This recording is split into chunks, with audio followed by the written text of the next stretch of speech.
Marco Polo, where is Bello? Good morning, ladies and gentlemen. Hey, what's up? This is Nigeria, a country where law agencies compete in a game of where is Waldo, or in the Nigerian context, Boju Boju. Oh, remember that one? It's starring none other than the former governor of Kogi State, Yahaya Bello himself, who's apparently decided that being wanted by the EFCC is the perfect time to institute a high-stakes game of hide-and-seek. Call it a marathon, considering the twists and turns that have emanated from the legal back and forth the story has stirred up. And hey, you wouldn't be wrong. I would be asking a few very interesting questions here today, like, why does the EFCC keep getting thwarted by the courts each time it seems they're onto some high-level crime committed especially by politicians? And are they using, the right strategy, or are they just exhibiting half-hearted efforts in the public jury of the media for Nigerians to see and say, at least they're doing something now? Nah. Well, if you doubt this line of thought, all you need to do is follow the trail of disputing court orders from the different judicial bodies involved in this case since the start of the EFCC chairman Ola Olukoyede's inquiry into the matters of money laundering served up against the former governor. It's like a twisted treasure map leading straight to nowhere. Well, this race is afoot, and like they say in Nigeria, both parties don't trickle egg inside the same trouser. And speaking of trousers, did you guys see? Yet another lecturer has been caught pants down. In this case, no trousers whatsoever were found. In the viral video of a UNN lecturer caught in his office with only his boxer shorts on while he was trying to initiate sex with a female student. And it begs the questions, which male brain was he using at the time he was caught in the act? Because it definitely didn't look like the top one was functioning. I mean, go figure what other brain he might have been operating with. Wrong answers only, please. All this while the brains behind what Nigerian Economic and Financial Crimes Commission claims to be one of the biggest drains affecting the strength of the naira are still either being docked in court or avoiding capture. With Kenyan authorities denying custody of Binance executive Nadeem Anjarwalla, we too are left scratching our heads at the turn of events. When will the EFCC actually catch a break? At least let them catch something, since, as it seems, they can't even catch criminals, and I do that in air quotes.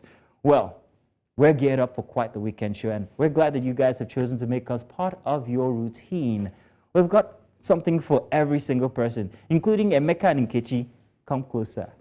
That sounds like something a Proko doctor will say, doesn't it? Well, hey, that's because he joins us today to talk about something very interesting, and you'd find out what about if you stay tuned.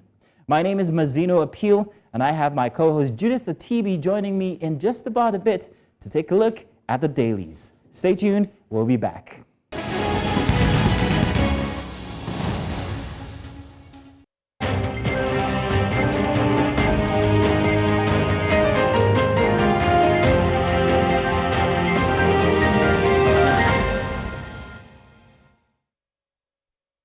And to kick off the Saturday edition, let's dive into the front pages of the dailies this morning, giving you a glimpse not just into the Nigerian presses, but also a few African papers as well. And we're going to get started with the Saturday Independent. And, you do us the honors. Well, definitely. Thank you very much. Front page for the Saturday Independent, Minister's proposal untenable, unimplementable, says VCs, educationists, and others. Government should also be ready for upward review of recruitment age, say activists, and institutions bound to create pool of unproductive, idle young people, says Don.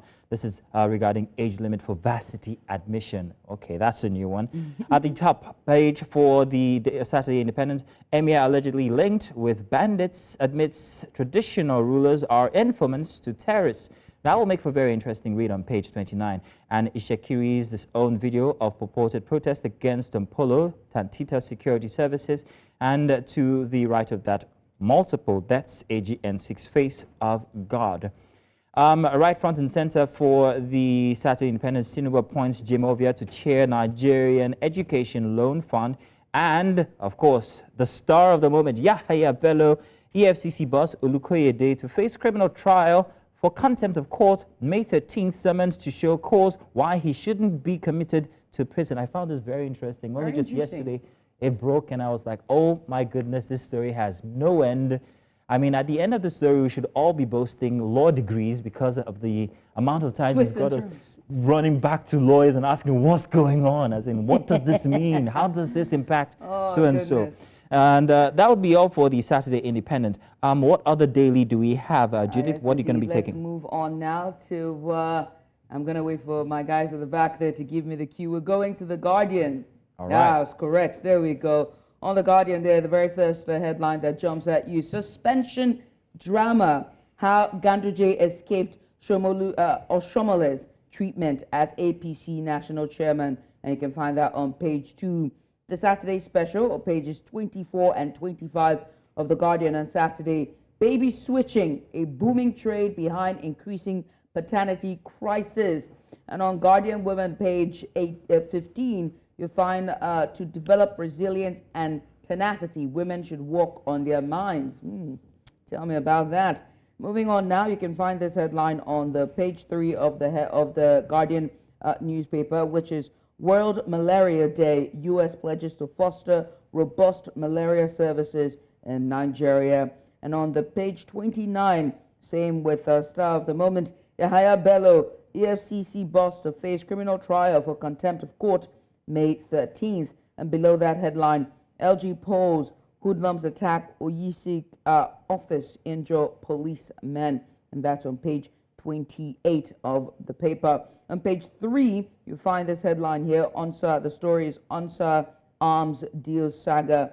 4.6 billion naira was traced to Bafarawa's son, witnesses tells court. And the very bottom there, the headline there is students' loans, funds wouldn't be diverted, now fund assures. And that's on page 26 of The Guardian on Saturday. Well, I'm very interested to see how this continues to play out in terms of the student loans. Very intrigued by it. The technicalities of it, being able to access the loans, the transparency that goes into it, ensuring that the people that it's been seated for actually get access and be able to, pay for their tuition and get on with life. Many people will say it's the ball and chain, but hey, I'm not going to knock that. Let's move on now to the Saturday Punch. Front page for Saturday Punch, jailbreak. Government extends search for fleeing 4,000 inmates to IDP camps. Yes, they could be there to comb villages, towns, environs of fugitive prisoners. At the top for the Punch this morning, I've always been mocked, insulted over my huge size, says Angel Babarabo. I think he's also an influencer, if I'm not mistaken. Yes. Marketers blame supply hitches as fuel scarcity spreads. Don't panic, please. Just wait for me to buy my own fuel first. And how Copper met untimely death at brother's graduation party. Sad story there. That one you can find on page 27. Calls for justice reforms heightens as minors spend productive years behind bars. At the top, you find something related. 10 years after, young man awaits trial at Kirikiri. My question is, have you been to Kirikiri? A couple of years ago, I was opportune to follow a few NGO experts over to Kirikiri to see how human beings, now I don't care that they're criminals, but how human beings actually spend time behind bars. And it is inhumane. It's not something you want to see. Oh, yes. You don't want to wish it on your enemy. Very sad situation. Their rights. So that one needs to be looked at. We've got one more, I think, if I'm not mistaken. This one is from The Nation on Saturday. And it says here, Yahaya Bello, Abuja America School refunds $760,910 to EFCC. Blackmail won't make me visit agency through backdoor. Ex-governor denies fees were paid from government coffers, says matter already before court. EFCC chair to appear before Kogi Court May 13th over alleged contempt. Now, you can find this story on page 4. And can I just say, it's not just refunding they should be doing. There's a lot of questions that need to be asked. A lot of questions. Like the school is like, oh my goodness, our name is out there. Please give them back their money. Collect your money. We don't want to get. This is not the kind of publicity we were looking for. At the very top there on page 7 there about the fuel scarcity. Fuel scarcity bites harder in Abuja, Ondo, Osun, and others. Independent marketers sell PMS between 625 naira and 799 naira per litre. That is a lot. On page 5, this headline is right there. Tinubu names Jim Ovia Education Loan Board chair. appoints new heads for Nasri and NDRBDA, and we see how that would develop in the next couple of months. Moving away from that now, you're going to find this headline on page 28. APC, Kano government intensify war of words over Ganduje. On page 2, pregnant woman gives birth in Enugu kidnappers' den. Family pays 1.6 million naira ransom to free mother and baby. On page 26, Ronke Oshodi, okay, shares my weight loss cost by illness. Oh, I'm sorry to hear that.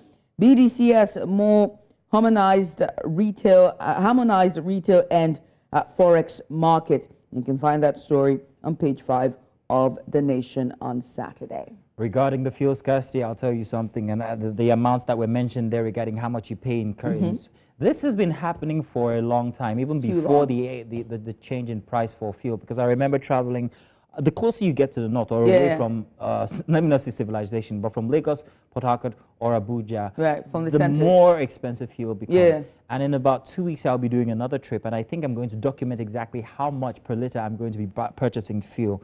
It's a very interesting situation. It's interesting as well, because I do remember when I was having, there's this one conversation when I was having, it was right when I was still on radio, and the conversation was about fuel subsidy and removal and everything. And I remember this trader who called and said, I do not understand why we were worrying about the price.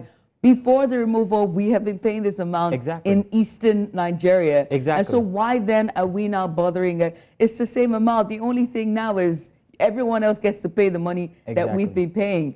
And he's like, it was very eye-opening to watch it and see, and very interesting indeed. Well, that's all the dailies that we can take for today. Yeah. However, I just wanted to find out now, have you been following the Ondo situation? Because we're going to be having a report on that one.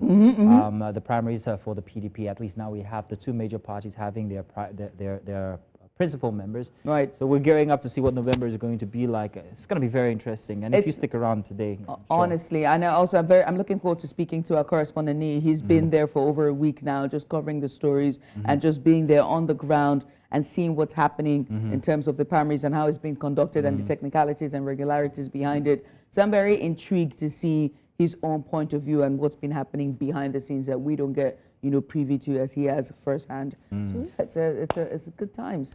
Well, that's it about the dailies. Now, coming up, we have our big story for you guys. It's going to be very interesting. If you guys stick around, we're going to get our guests, and let's get on the road. Stay tuned. Our first big story from the past week, we discussed the recent legal developments involving the Economic and Financial Crimes Commission, EFCC, and the former governor of Kogi State, Yahaya Bello. Yes, indeed. In a significant development this week, the EFCC has withdrawn its appeal before the Court of Appeal in Abuja regarding an interim injunction preventing them from arresting former Governor Yahaya Bello. Now, this decision follows a ruling by the Kogi State High Court in favor of Bello, restraining the EFCC from taking another or any action against him pending further legal proceedings. Now, Bello, who is facing multiple charges, including money laundering and misappropriation of public funds, secured this interim relief through a fundamental human rights suit against the EFCC. Now, the EFCC on Monday then filed a notice of withdrawal to discontinue an appeal against the order of a Kogi High Court restraining it from arresting Yahaya Bello. Now, in the notice, the EFCC claimed the withdrawal was predicated on the fact that events have overtaken the appeal. Now, further to that, and only yesterday, Friday 26th, a Kogi High Court in Lokoja ordered the chairman of the EFCC himself, Mr. Ola Olukwede, the man, to appear before it on May 13th to show why he should not be committed for allegedly disobeying its order. Now, joining us to discuss the legal implications of this case and all its rigmarole, we're joined by none other than Olabisi Makodrola, chairman of, or rather, Majon Kuala, chairman of the Nigerian Bar Association, a Lagos chapter, and partner at Olaniwu Ajayi LP. You're welcome. Good to have you on the show. Thank you very much. Good morning. Grand. We were supposed to also have Kingsley Femi Fanwo. He is the Kogi State Commissioner for Information and Communication. He was supposed to join us to make this conversation a lot more robust, but unfortunately he has been unable to. We're unable to get a hold of him the entirety of this morning and yesterday as well. but we're going to get started. So again, thank you so much for coming on, and thank you for joining us today. My pleasure. Welcome. Yeah. First off, I want to ask, how do you see the stage that is being planned before us here, and what outcomes are you expecting? Just cursory view, first off, regarding the courts and, of course, the person of Yahaya Bello himself. Well, I think the starting point is that a lot of things in the public space is being misrepresented. Matters in court ought not, and I choose my words carefully, matters in court ought not to be discussed, you know, outside of the courtroom. We all should respect the judiciary, respect the court system, and allow the courts to do their case. And I guess that in the course of this conversation, I would explain the true state of facts of this case as between the former governor and the EFCC. Because, I mean, one of the things that we need to do is to enlighten the members of the public so that we don't go about, you know, misrepresenting, you know, what is transparent in courts. And so what you find playing out is a simple case of the law enforcement officer trying to do his job, which it's by law empowered to do. There's presumption of innocence, and so the ideal thing to do is that where you are called upon to answer a question, you are presumed to be innocent by the law, and you should face your trial and allow the prosecution, as the case may be, to prove your guilt. It's not for you to prove your innocence. So let's start from the EFCC's withdrawal of their appeal against the interim injunction and its impact. Let's talk about the impact on the ongoing legal proceedings against Yahaya Bello. What were the implications in the first withdrawal and the impact? Okay, so let me try to set the facts right. The former governor had gone to a Kogi High Court to enforce his fundamental rights. He's by law entitled to do such. The Constitution says that anybody whose right is being infringed or is about to be infringed can go to the court to seek the protection of that right. And so the former governor was within his rights to go to the Kogi High Court to seek the protection of his fundamental rights. The Kogi High Court rightfully made an order, right, restraining the defendant, as it were, from infringing on the rights of the former governor. That was an interim order. Basically, was an order obtained behind the back of the respondent, as the case may be. And from what we've then seen, it turned out that there was a criminal action filed at the Federal Court, Abuja, by the EFCC, where the former governor ought to be facing a 19-count charge of infractions that are criminal in nature. And so the Kogi High Court rightfully made an order, an interim order. But what people don't seem to have averted their minds to is that the Kogi High Court eventually concluded the case and then said that the former governor, you know, should face his prosecution, albeit that a leave of court ought to be obtained for him to face his prosecution. I.e., the Kogi High Court recognized that the EFCC were empowered to investigate financial offenses, and that the Kogi governor, the former governor, should just go to the court and face his trial. And so it was on that premise that the EFCC withdrew the appeal because the stage had been set for the prosecution to go on. It's very interesting that you should actually put this in all its detail. But one thing that I find missing in all the, stories that have been told, whether the media or the rest, is that the dates are not being made clear. When was there an order for arrest given? When was the first initial criminal charge? When was the little details about the dates is what seemed to confuse the matter. And now the EFCC has been, or the boss of the EFCC has been asked to appear before the court May 13th. Now, you've given them like an entire month, it would seem.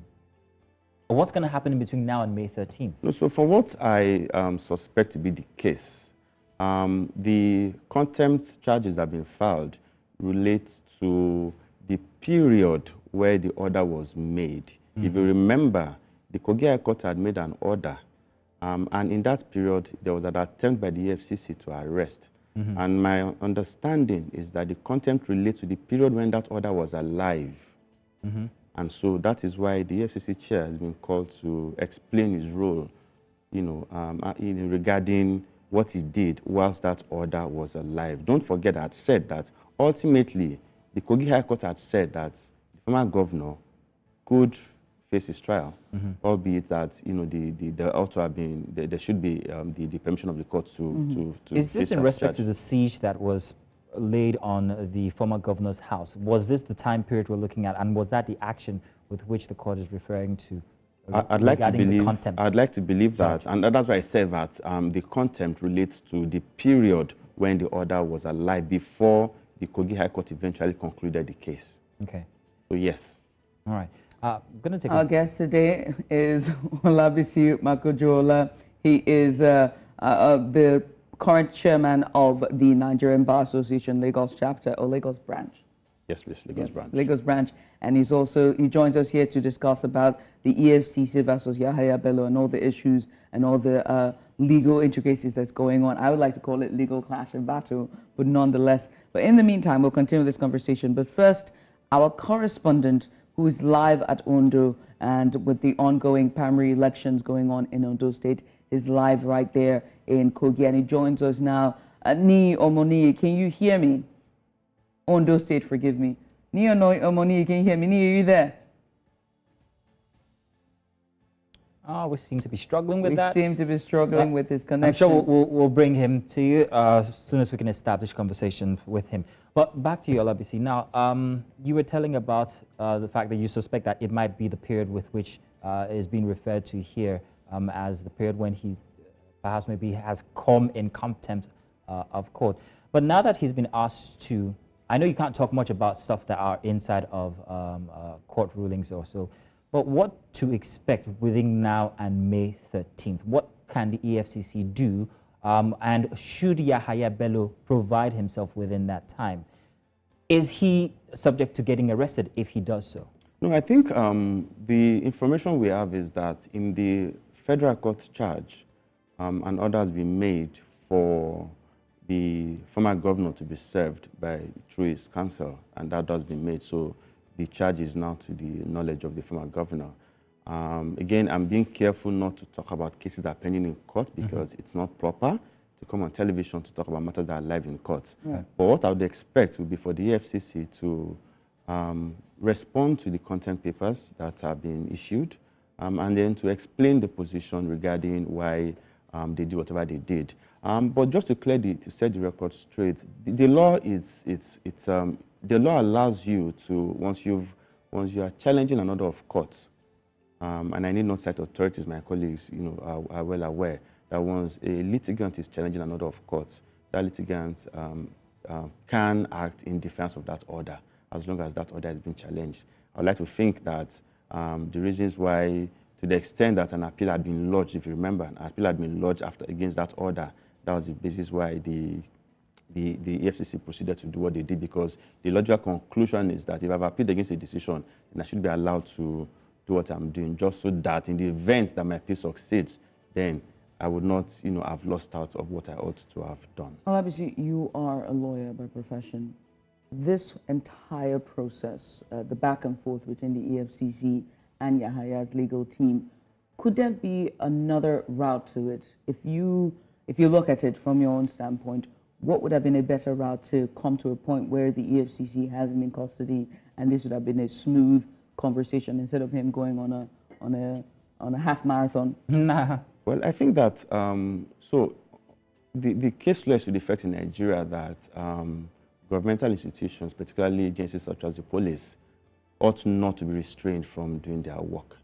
So ideally, courts of law ought not to restrain police, EFCC, and other security agencies from doing their work. I think that's the starting point. The second point is this, that I'm facing a criminal charge before a court of law does not mean that I'm guilty. The law presumes that you are innocent.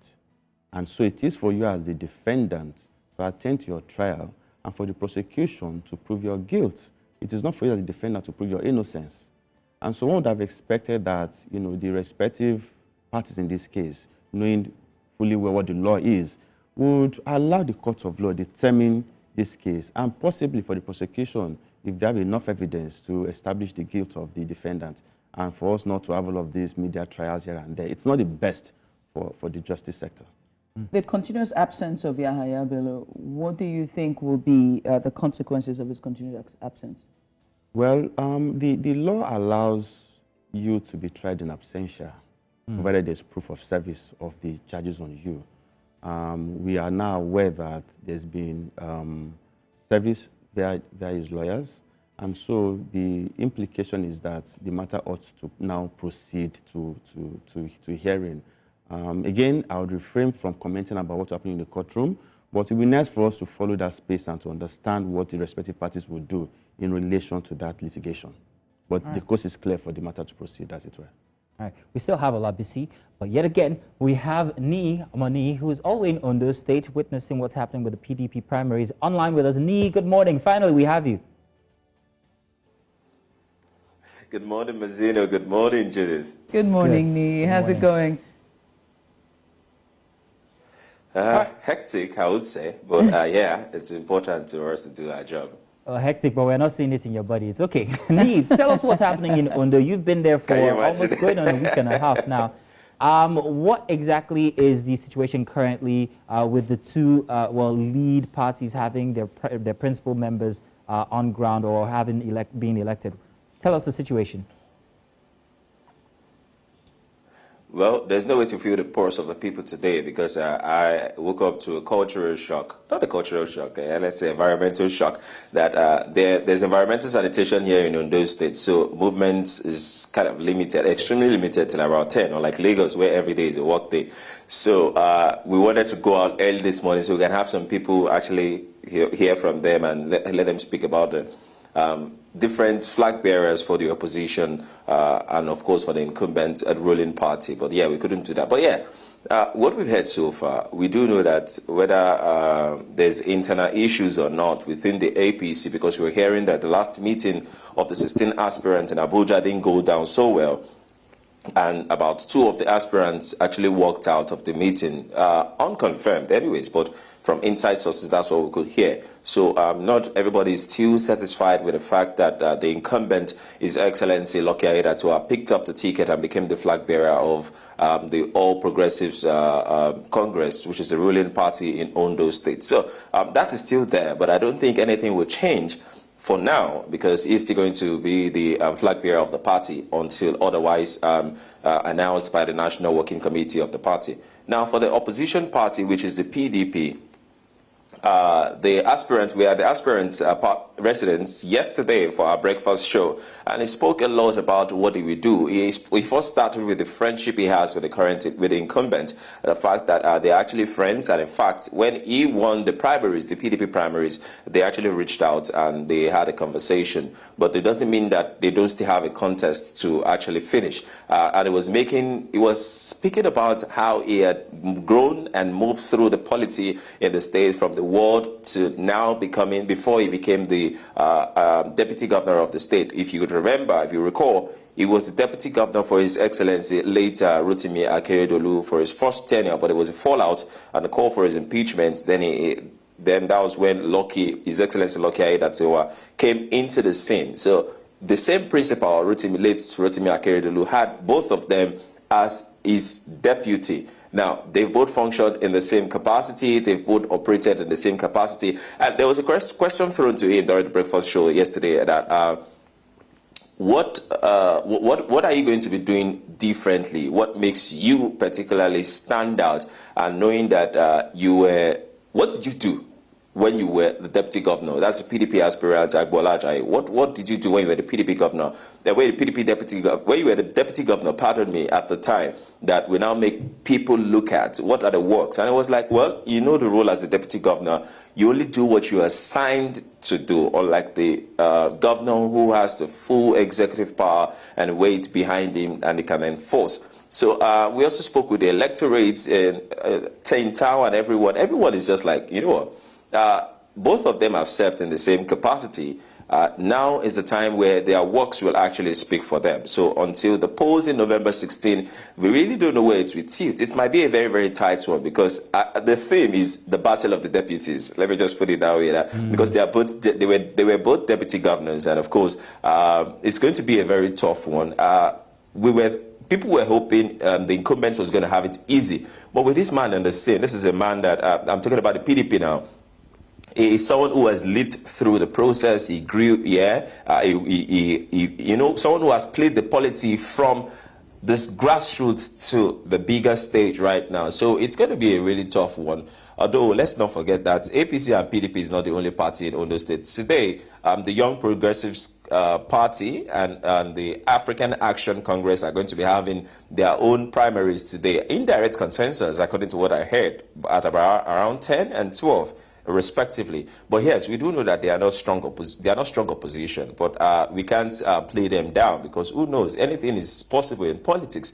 Politics can just happen. But the main contenders in this polity, in Ondo State polity, is APC and PDP, and of course their candidates has been thrown out there. Until November 16, you might not really get to know. Unlike the APC, however, the PDP, the remaining aspirants who didn't win, some of them have actually just given.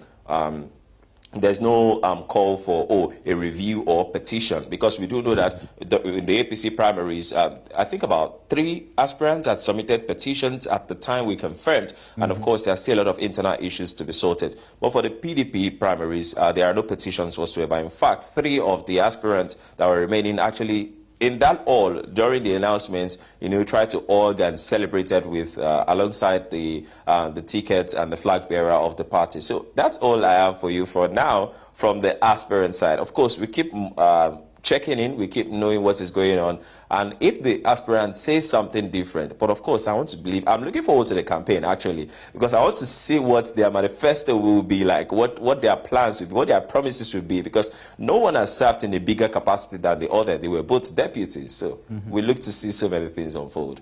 APC and the other aspirants who are vying for tickets, you just mentioned that although the PDP has non-contenders, but the APC do. What's the latest on those aspirants? Well, we've reached out to the camps of, I think about 2 of the aspirants just to get their words. But of course, you know how party politics is. When conversations has not been held properly at the national level, they wouldn't want to let the press in on any kind of information whatsoever.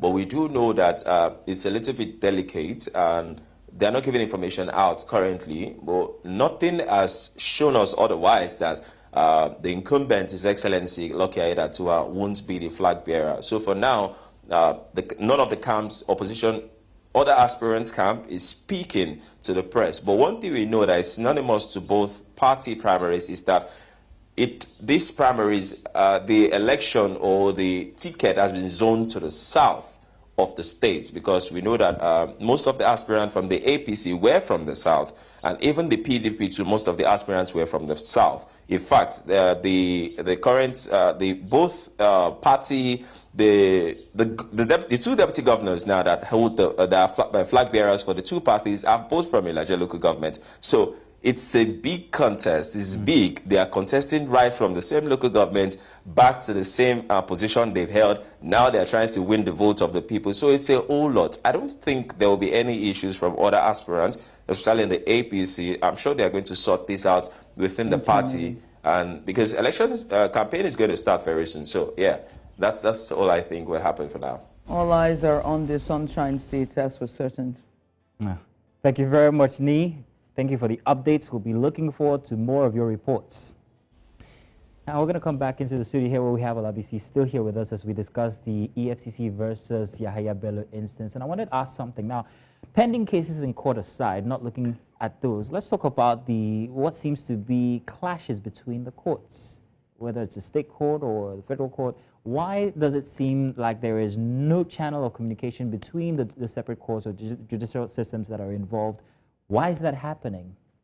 No, I don't think that there are clashes. What has happened in this case, it's simple. I'm entitled to go to court to enforce my fundamental rights. Right. And that was what the former governor did. He's entitled to do that. Can you hold on that thought? Yes, please. He's entitled to do that. When did he do it? Was there already an order out for him before he went back to the state court to ask for, based on a human rights, what's it called now? That's the question. If he can go to another court and get that order to refrain the EFCC from arresting him, then there seems to be clashes between the different courts involved. And that was why, and to demonstrate to you that there are no clashes, right, the Kogi court at the end of the day ruled that the former governor could face his trial.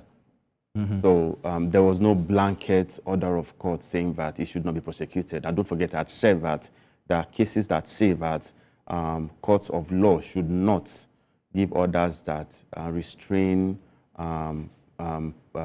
security institutions from doing their work. You know, so we're aware of such cases. So there's no conflict here. What has happened here was that the former governor went to court to enforce his fundamental rights. The court made an order pending the conclusion of this case. Hold on, right? And at the end of the day, the court then said, well, the coast is clear. I don't see what is wrong here. Go ahead and face your trial, which is where we are now. For the sake of posterity, which court holds superiority? The Kogi High Court and the Federal High Court are concurrent jurisdiction. There is, you know, they're both on the same par. The appeals from both of them go straight to the Court of Appeals. So one court is not higher in hierarchy than the other. Okay. Well, Olabisi, thank you so much for coming on. We appreciate you for doing this with us. This was quite the conversation. We look forward to seeing the ex-governor show up. Yeah, please show up, Waldo. I mean, Bello. In any case, do stay with us. We've got more conversations and big stories coming your way. And of course, we'll also be giving you guys maybe the opportunity to have a little input when it comes to the strips. But that's inside the second hour. Stay tuned. We'll be back. Welcome back. Now, the Economic and Financial Crimes Commission this week took decisive action by freezing 300 illegal forex trading accounts. Now, this revelation came during an interactive session with journalists in Abuja on Tuesday, April the 23rd. As disclosed by EFCC chairman himself, Ola Olukoyede, the targeted trading accounts operating under the guise of P2P, that's peer-to-peer transactions, represent a clandestine financial scheme that poses a grave threat to the stability of the naira. Olukoyede underscored the severity of the situation, highlighting the imminent danger these illicit activities pose to the foreign exchange market and, by extension, the national currency. Olukoyede warned that if left unchecked, the illicit trading would inflict significant damage on the foreign exchange market, exacerbating the depreciation of the naira. He emphasized the urgency of the EFCC's intervention, noting that swift action was essential to prevent further economic turmoil. Now, the EFCC chairman condemned the perpetrators behind those illegal forex transactions, lamenting their disregard for the well-being of the nation.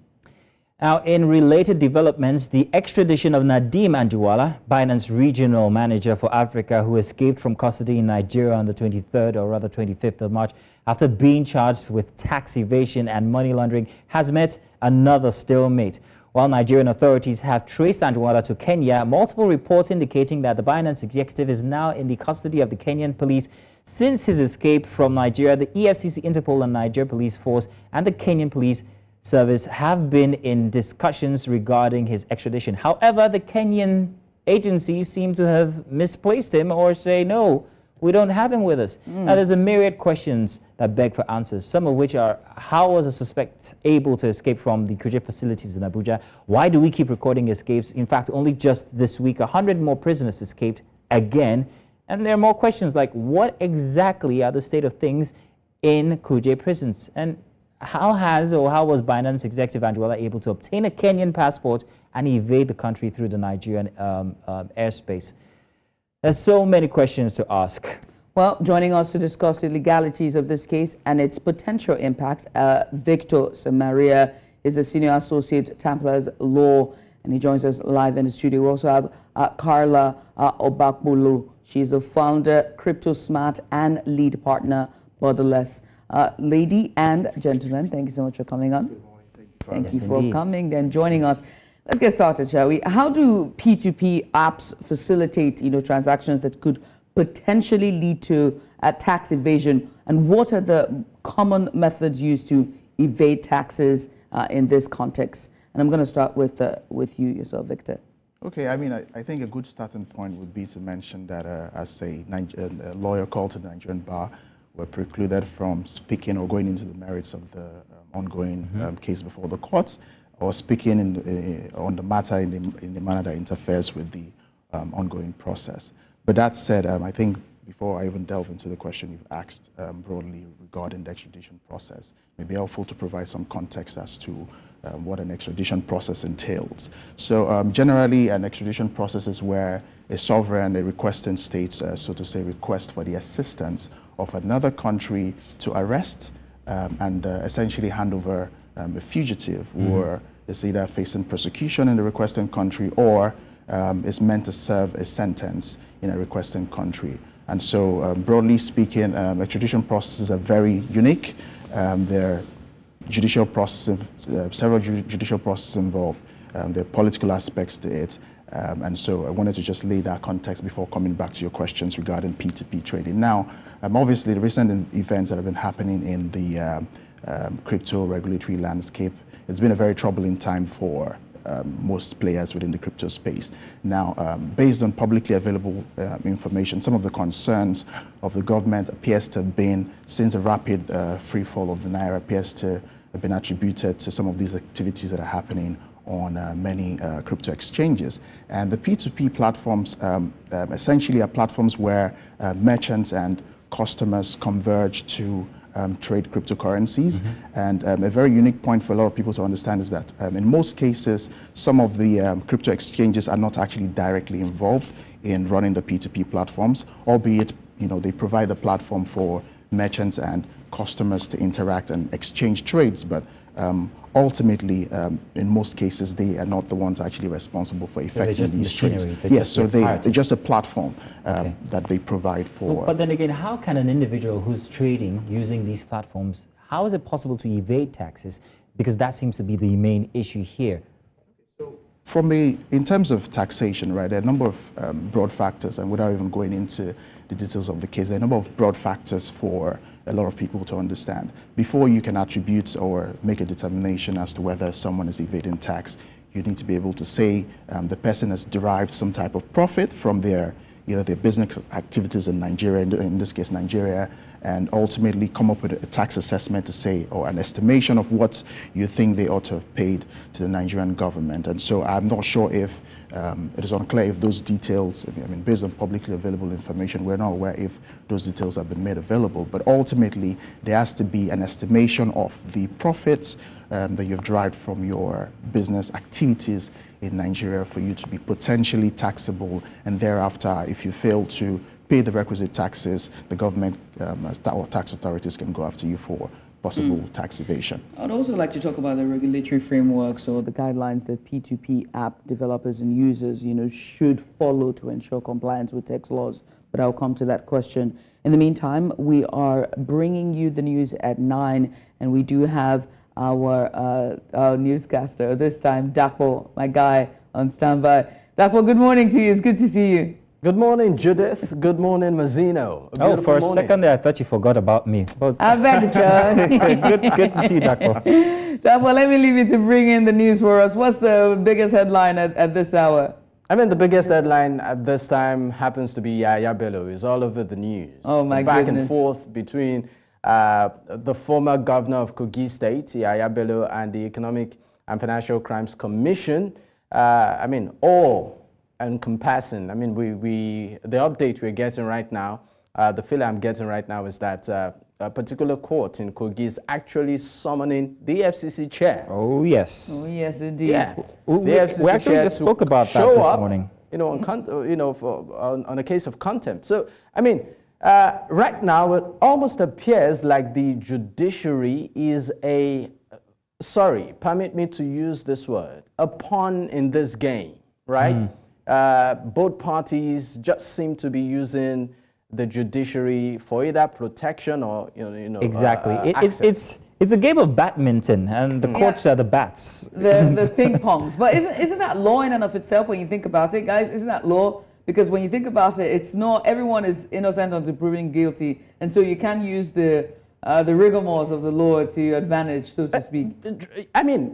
Some would argue that that's the beauty of maybe a democratic system. But again, the question is this: aren't there limits to this? Because like yesterday, I had a conversation with a lawyer, and I asked, This all back and forth, doesn't it place the judiciary in a position where it looks like a joke?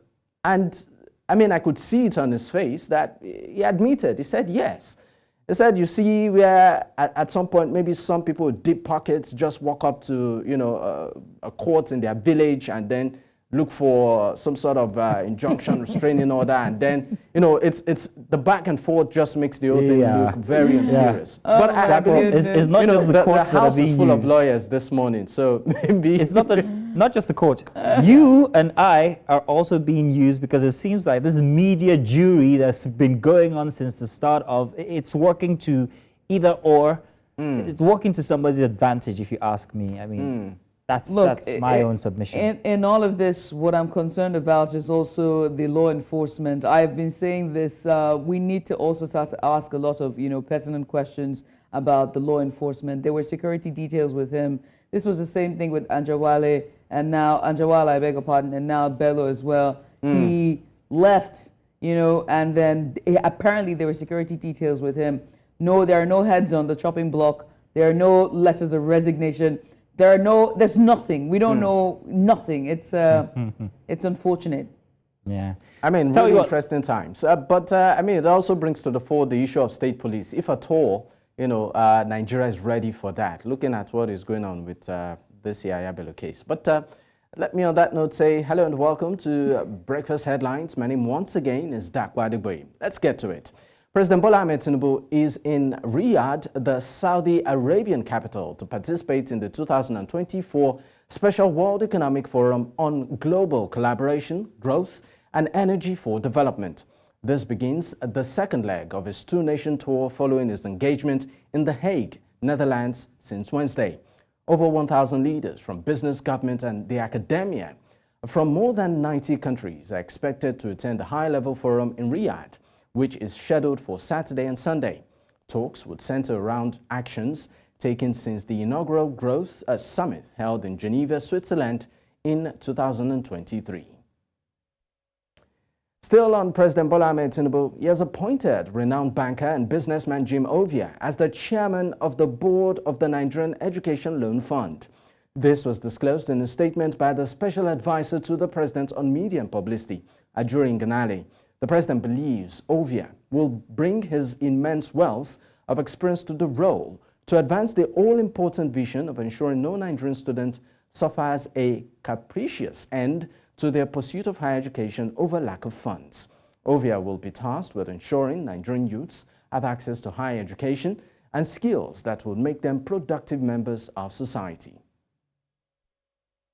Now, the National Summit on Justice 2024 has adopted a proposed national policy on justice 2024 to 2028, expected to serve as a roadmap for justice sector reforms in the country.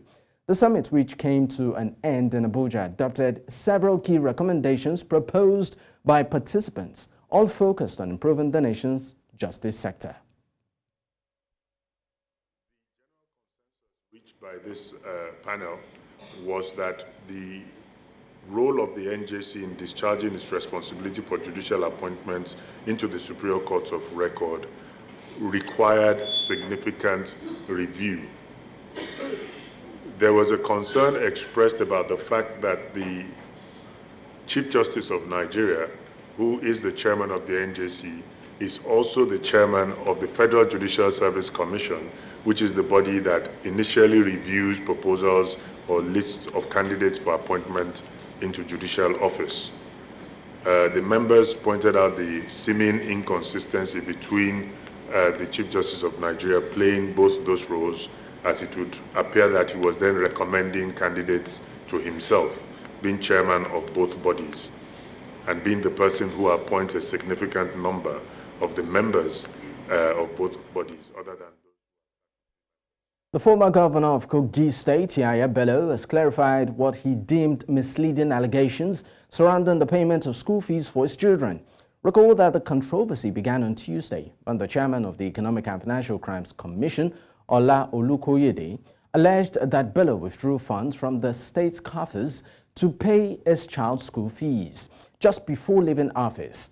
In response to these allegations, the embattled former governor in a statement said he did not pay the sum of $720,000 as alleged by the EFCC boss, or $840,000 as is being bandied about on the internet. The statement also said the payment of the fees was not effected around the time Bello was to leave office, as claimed by Olukoyede, but commenced in 2021. Now, the Nigeria Correctional Service has stepped up efforts to track down and recapture escaped inmates of the Suleja Medium Security Custodial Center in Niger State. Minister of Interior Olubunmi Tunji-Ojo said the government also would relocate some correctional centers to create better infrastructure and security. He made the pledge when he visited the Niger Custodial Center, where 119 inmates escaped following a rainstorm that damaged the facility on Wednesday. The minister also said it was imperative to relocate some of the correctional centers to a conducive environment. Now, let's also tell you that troops of the 93rd Battalion, Subsector 3B of Operation Wild Stroke, have killed 2 extremists in Osa local government area of Taraba State. The troops, acting on credible intelligence, carried out clearance operations in the Ramapore and Alaha villages before foiling an attack in Kwatsi village. The troops had engaged the armed militia with superior firepower, forcing them to retreat in disarray, killing 2 and recovering 1 AK-47 magazine with 7 rounds of 7.62mm special ammunition. The troops of 114 Battalion Subsector 3C apprehended 2 suspected extremists in Lao local government area of Taraba State. On World Malaria Day, health experts in Maiduguri, Borno State urged the government to improve the nation's vaccine production. They highlighted the burden of preventable diseases and the need for domestic solutions, especially for malaria and future health threats. Now, News Central's Maru Kirawa tells us more. Robust domestic vaccine production is no longer a luxury, but a necessity for Nigeria. It is crucial to combat existing threats like malaria and prepare for future outbreaks. Experts say Nigeria has the potential to be a vaccine leader, but needs a strong strategy to address logistical, financial, and infrastructure challenges. Despite our resources, despite the fact that Nigeria's economy is #1 in Africa, but we don't produce any vaccines in Nigeria. As a matter of fact, even the drugs that we use in Nigeria, about over 70% are being imported from India.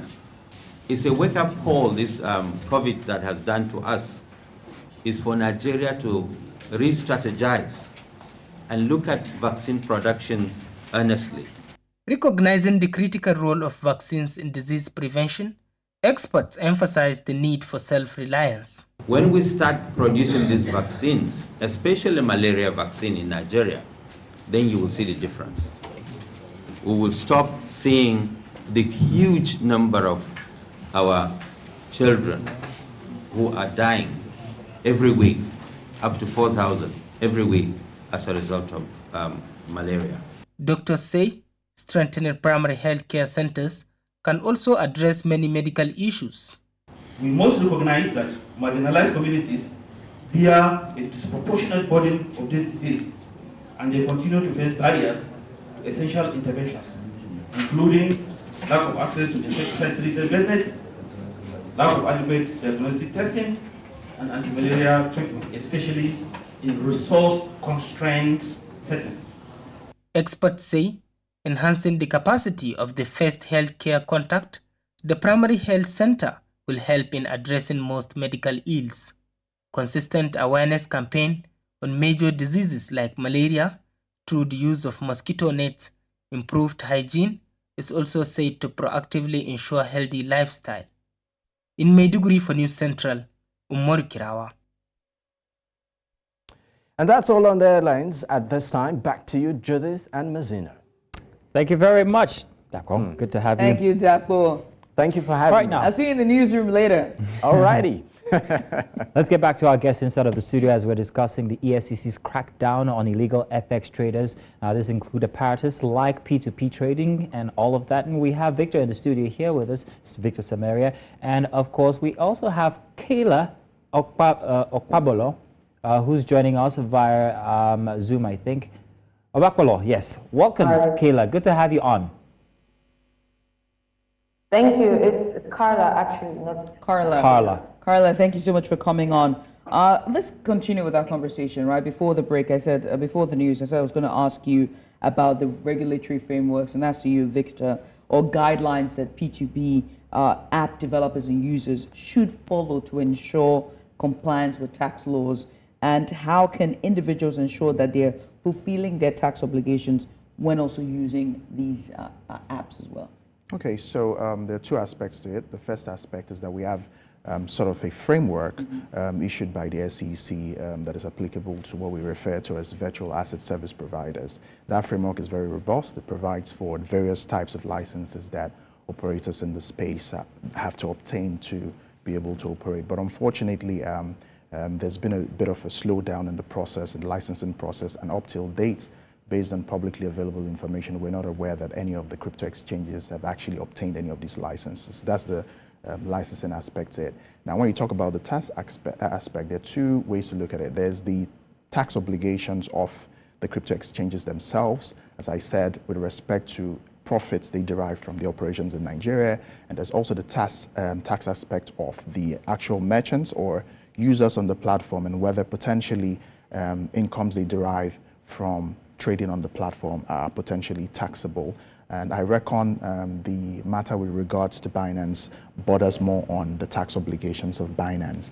And it may well be that the FIRS has a lot of sufficient information regarding the volume of trades on their platform and, you know, the sort of revenue or profit they can attribute to the operations in Nigeria. So those are two broad ways to look at it. All right. So Carla, let's come to you now. Let's ask, as an expert, what exactly did Binance do wrong? How exactly did they succeed in evading taxes? And the individuals that trade with them, are they also guilty of evading taxes? Okay, thank you. I'll start with some of the history we have here. Remember in 2021, when CBN essentially banned any interactions with between their banks and any sort of like crypto platforms. Before 2021, people could deposit Naira via the platforms, the bank platforms that work with Binance, and then have Naira appear on your Binance exchange, and then you can begin to use it to trade against any assets. I think there was the NGN BTC pair, there was NGN USDT pair, there was NGN F pair. So you could use the Naira to buy some of these currencies, and then you could convert these currencies back to Naira and send it to your bank account, withdraw it to your bank account, either via P2P or even directly via normal Binance withdrawal with Naira. This was before 2021, when they banned, CBN came out and just outrightly banned, unquote, crypto. But what they banned was interactions with banks and these exchanges. Okay. The setback started from then. What CBN and SEC should have done since 2019 was to have a regulatory policy. We didn't have that. We came out outrightly and just banned. You can't earn from something you've banned. That's just the truth.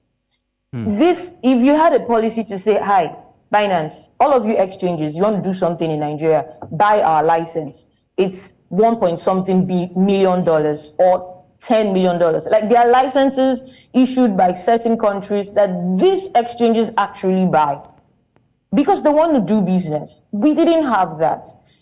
That's one thing we could have done, have some sort of licensing agreement with these exchanges. So if you want to do business in Nigeria, pay for this license to do business in Nigeria.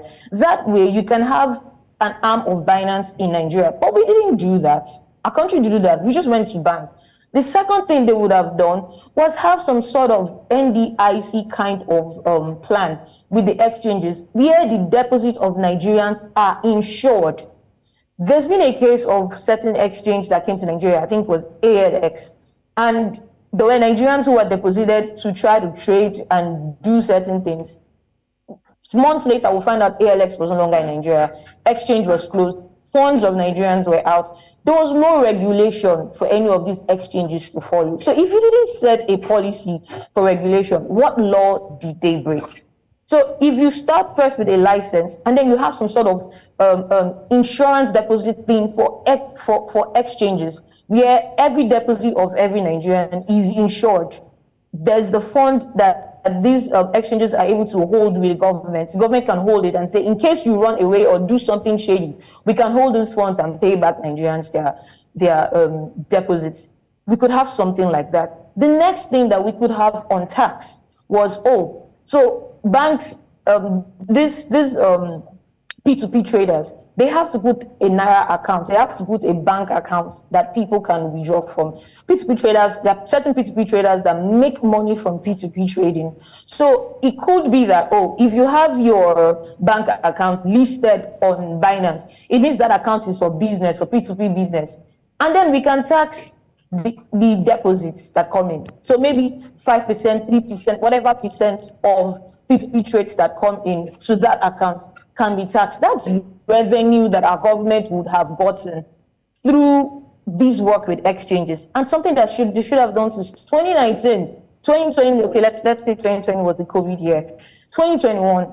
But what did we do? We banned it. So if you ban something, how do you want to earn from it? Because you sort of just close the doors to any sort of policy conversations with these exchanges, and it's a free market. Nigerians will continue trading. There are people who, the trading is what they do. Carla, they're going to look for ways to continue trading. Carla, and you can't tax them because you didn't put any regulation.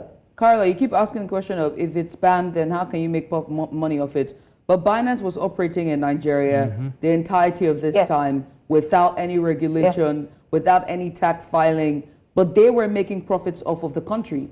If you have operations in the country in and of itself, whether you like it or not, you have to pay tax because there's some sort of transaction or some sort of business model that is going on. Exactly. And so now, you need to now ask about the implications of that to the ever-evolving cryptocurrency and P2P apps and the industry in and of itself. If the country, for example, Nigeria, have said no transactions, and if you're going to do this, go through the proper ropes, but then we're now seeing issues like this, what now happens to the future of cryptocurrency and applications such as this? Okay, you need to understand that cryptocurrencies it's a global market. The blockchain is not regulated by anybody. Anyone can build their own chain. Anyone can create their own crypto. It's sort of like a free market. If you don't bring the regulations, it's business. These exchanges are not going to come to you to say, please regulate us. They want to make business. It is you as a country that's supposed to see this and put the policies together. It's common practice for businesses to try to just avoid the tax thing. And they did a very good job at that. When I think some EFCC wanted to do something with banning Binance, and they saw that there was a company registered as Binance Nigeria Limited. But when they did their further findings, they found out that that company had nothing to do at all with Binance. And that's because there was no regulation. It's not Binance that will come to say, let's do this regulation, or these exchanges. The natural thing for them to do is to try to avoid tax. What they're supposed to do as the CBN, as the SEC or EFCC, any of the bodies that are interested, is to put together a round table and say, this is the policies that we have, and you have to abide by it. And this is something that they should have done even before now. That money that they're trying to find Binance, or the license fee that CBN is trying to issue, it's not even as expensive. There are some countries that have higher license fees, and these exchanges pay. The reason they are sort of like not regarding what we do, what the Nigerian authorities are saying, is because it's sort of like too late. They already have the Nigerian users. That's just the thing. So it doesn't make any sense to start paying for tax when you know these guys will still trade on your platform. So it's something that they should have done since. Carla, what our government can do differently is not make the same mistake they made with Binance, with these new platforms that they have mentioned, OKX and the rest. So it's not too late to begin to set up some sort of policy with these other exchanges. So let's leave Binance out of it. All right, now let's focus on these other exchanges and begin to create those policies. Let's get a lawyer's point of view here. She made a couple of statements, and one of them is that if you have banned them, then why? Then what exactly are they selling for them to pay tax? And she has a number of questions. Do you have any response to that? Yes, so to an extent she is right. I think if you look at the regulatory history and how things have worked over the years, as of today we have a framework, as I said, issued by the SEC for the issuance of licenses to virtual asset providers, which is coincidentally undergoing some level of amendment, and the expectation thereof is that effectively when the SEC comes out to issue a final version of that regulation, the space can be opened up to virtual asset service providers to obtain those licenses. But what I can say is that overall it's been a very tough time for crypto exchanges, and a notion in circulation that probably a lot of Nigerians need to know about is the fact that some of these crypto exchanges are actually willing to obtain these licenses. You've seen in South Africa where a bunch of licenses were issued, in the UAE where a bunch of licenses were issued to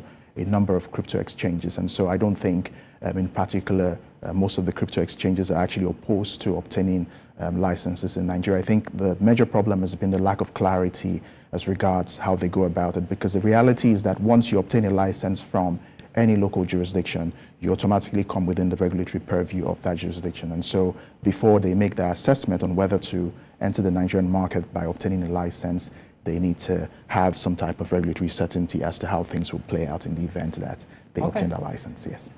So Carla, I want to ask one last question here, and it's about the industry itself, the cryptocurrency industry. With everything that's happening, Nigeria being a big stage for the rest of Africa, let's include Africa inside of this question.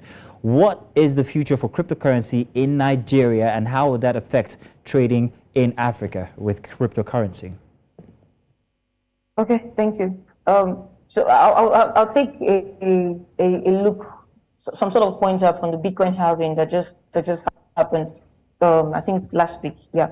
So the trend right now, we're in a bull market. The bull market is about to begin. It usually starts after the halving. So we're going to see a lot of influx of funds into the market, and traders naturally who have studied their charts would want to get a piece of that cake, a piece of that pie. So we're going to see a lot of funds come into the crypto market because it's time for the bull market, basically. So there's going to be a lot of money. People are going to make a lot of money. People who know what they are supposed to do are going to make a lot of money this period from the bull market.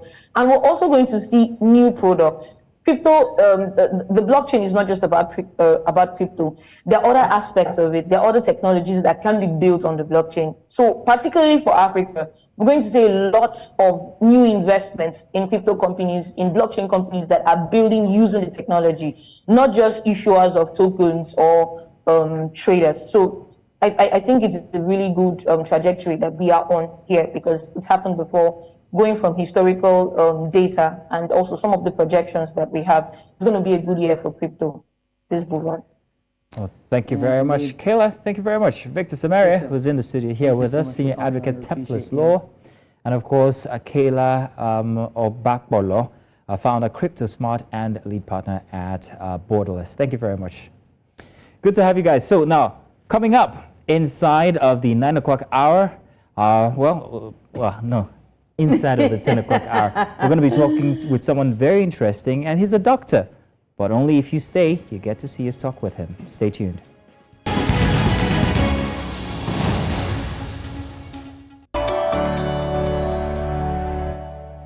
Over the week, a disturbing video surfaced on social media. The now viral video showed disturbing scenes of a university lecturer, now identified as Mr. Otonobong Udodom, a senior lecturer in the General Studies Unit of the University of Nigeria, Nsukka, UNN, of attempting to coerce a female student into sexual activities in exchange for academic grades. Now, since the video made rounds on social media, Mr. Mfunabong Ududum has now been suspended indefinitely, according to a statement signed by Okun Omweku, acting public relations officer of UNN, stating that the university has zero tolerance for sexual misconduct. The shocking case highlights the ongoing issue of sexual abuse and exploitation within academic tertiary institutions in Nigeria.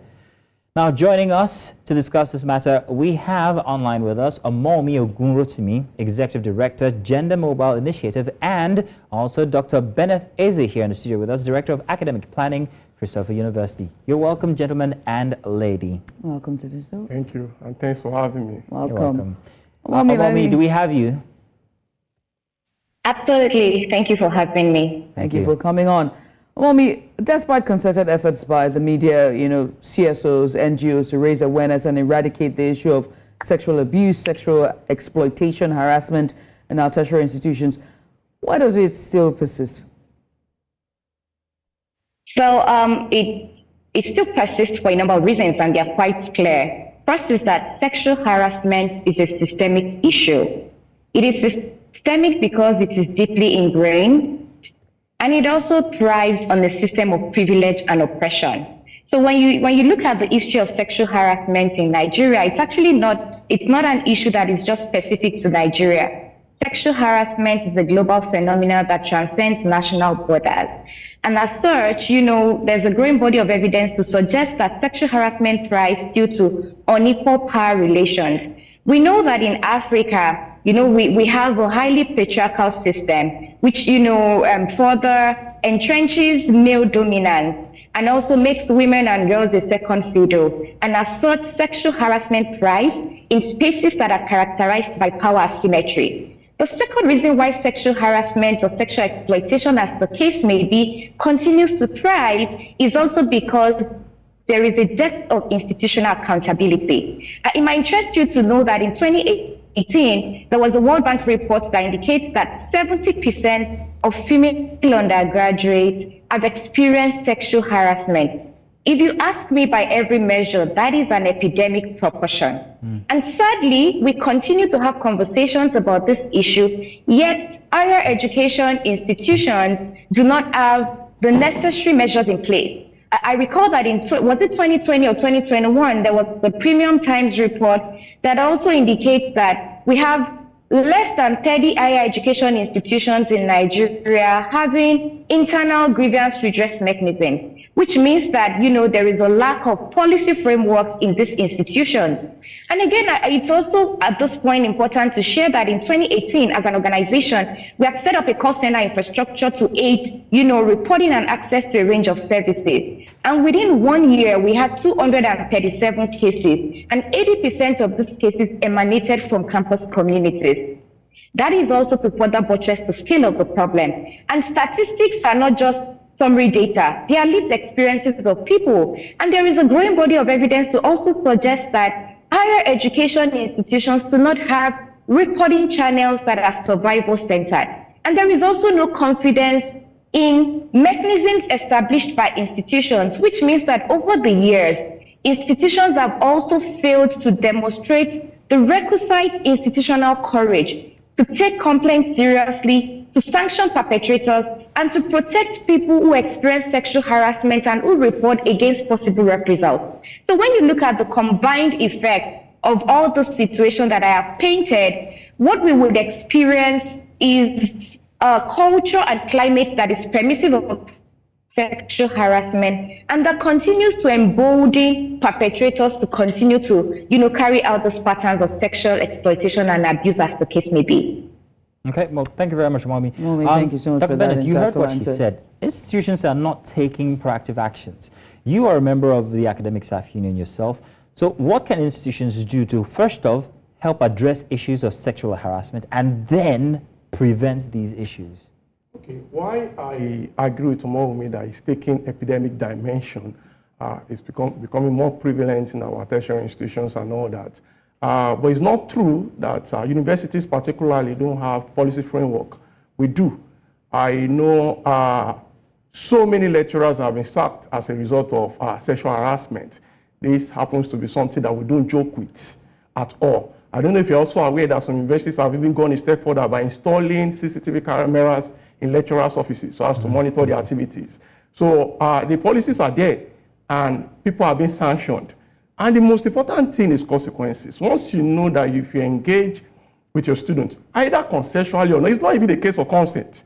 Even when the student is even throwing herself at you, as a lecturer, that is what we call local parentis, you are not expected to have any relationship whatsoever sexually with the student. So, and you know that once you are found guilty, they will lay you off. Then the legal aspects will not determine if ICPC or the victim is ready to press a case, charges in the law court. But these things are there. I know so many universities have laid off a whole lot of academic staff as a result of this. You speak of these layoffs, but I'm going to ask another question in continuation of that one. Now, the question is the victim now. If the victim comes forward and says, hey, this happened to me and this person has to be brought to book, what happens even after that person has been brought to book to that victim in the context of the faculty and perhaps maybe loyal faculty lecturers who might have been friends of this person who perhaps has lost his job due to that action? Yes, but right. Stigmatization from the lecturers themselves. Okay, most people usually speak out of context, particularly on this issue. The university is under obligation to protect the students. We have several cases. And because this thing is all over the media, the university will do everything to protect the students and nothing will happen to the students. We have cases. It's not as if the schools are not doing anything. They are laying off people every day. Name some cases. Number one, a professor was laid off in Ife. He was sacked in Ife. And ICPC took the case and it led to about 3 years imprisonment. We have a case in Unilag. The man is serving his jail term as we speak now. We have a lot of cases. We have a whole lot of cases. There is no university in Nigeria, I can say it authoritatively. I can only tell you that UNN will lay off that man, and if the right thing is done, he will be prosecuted. There is no university in Nigeria to speak today because we're talking about technological age. Proving becomes very easy. All she has to do, I am approaching you. All you have to do is just record. I don't know you are recording me. It might be WhatsApp communication, and that is what the panel, this disciplinary panel, that is what they want. It's easier said than done. It's easier said than done. I mean, look at the case of the law lecturer in the University of Calabar, and how the young women all came out and very bold about what he had done. And up until now, they've been dragging their feet about the situation. And so these cases that you are naming, there's just one or two of a myriad of situations that slip through the cracks. And again, it begs to ask the same question that Mazino just asked about the girls and the young women who are able to step forward and say, this has happened to me, and the response from ASU in particular. Okay, I'm not a member of ASU because I lecture in a private university. Okay. But I can speak from private university perspective. Okay. Even in the case of UNICA, there is no way you would just sack the man. The man must be invited by the disciplinary panel. They will do their findings and everything. But I assure you that that case can never be swept under the carpet. It's not possible. So, and I can speak for private universities. I know that for sure, there's no private university in Nigeria today that will take issues of sexual harassment lightly. It's not possible. Omami, let's come to you. How do these incidents that we've seen so far, let's talk about the impact and the well-being and academic performances of the female students, the impact on all three of the female students in university settings? Thank you very much for that question. But before I dive deeper into that question, I would like to respond to a few points that Dr. Benedict mentioned. First, I would like to mention that in Nigeria, we have over 1,000 tertiary education institutions spread across universities, polytechnics, monotechnics, and colleges of education. And I would say that based on our extensive years of work, whatever I share here is actually based on research, that most higher education institutions in Nigeria do not have anti-sexual harassment policies. Of course, the ICPC did well by successfully prosecuting Professor Akindele. As an organization, we have a mobile app where students report cases of sexual harassment. And it might interest you to know that even for private institutions, the cases, sexual harassment is highly prevalent. And for private institutions, it's even worse, because when people don't speak out, that in itself is a great predictor of sexual harassment, and that few cases were prosecuted is quite insignificant when you compare it to the prevalence rate of sexual harassment. And that's why I had to highlight 70%. That is an epidemic proportion. That we have people resorting to social media in the first place shows that they do not have confidence in the internal mechanisms of higher education institutions. And I don't think it's okay or it's fair to, as a statement of fact, to generalize that every university, has mechanisms in place, because that would amount to living in self-denial. We're all familiar of, the anti-sexual harassment bill that lingered in the National Assembly for several years. Last year, that bill was passed by the National Assembly and transmitted to the President's table. And I think this is another opportunity, ample opportunity, to call on Mr. President. Yes, we know that he's highly invested in education by virtue of the Nigerian Education Loan Bill. But what exactly is the essence? When students have financial resources, but their educational experiences are still tainted by sexual harassment, thereby, limiting their learning and educational outcomes. And now to the question that you raised, on the impact of sexual harassment. Sexual harassment has debilitating impact on the victims. And unfortunately, women and girls are disproportionately affected. It is even worse for girls and women from low resource background. Because in some sense, it's really difficult for you when you see that you do not have the socioeconomic power to actually move this case forward. So you find out that you're in a situation where you're trying to earn a degree and you're also trying to call out your institution that would, issue that degree for you. So this is a very, dicey situation that learners in environments of learning find themselves. Sadly, again, we do not have that piece of comprehensive legal framework that criminalizes sexual harassment, so that it can also give more life to policies that already exist. I recall that last year, the ICPC and Gender Mobile Initiative, cooperated to design a policy template that was approved by the Federal Ministry of Education. But as I speak to you, that policy has not been circulated around. So when you think about sexual harassment, it's a system of privilege and oppression. We know for a fact that some people are benefiting from that privilege. And so there is that resistance to change. People do not want, light to be beamed on their institution because of the potential reputational damage, forgetting that when we don't take this issue seriously, it even poses a lot more reputational damage. When people see that learning environments are not safe for people to thrive and, have educational experiences that are devoid of patterns of sexual abuse and exploitation. I have a question, please, Omomi, and the question is also by extension to Dr. Bennett here. My question is, with your stats or research that you have, does it seem that in private universities these instances are lesser? So I don't think, I would say that because fewer cases are reported in itself problematic, because what it means is that people are probably not reporting. But on the reporting app that we have as an organization, we've had a lot of cases from private universities, and these students are scared to disclose their identity to their institution. Why are they scared? What we do as an organization is, can you hear me? If it's a private university, I mean, they should be bolder then. Can you hear me? Loud and clear. Great.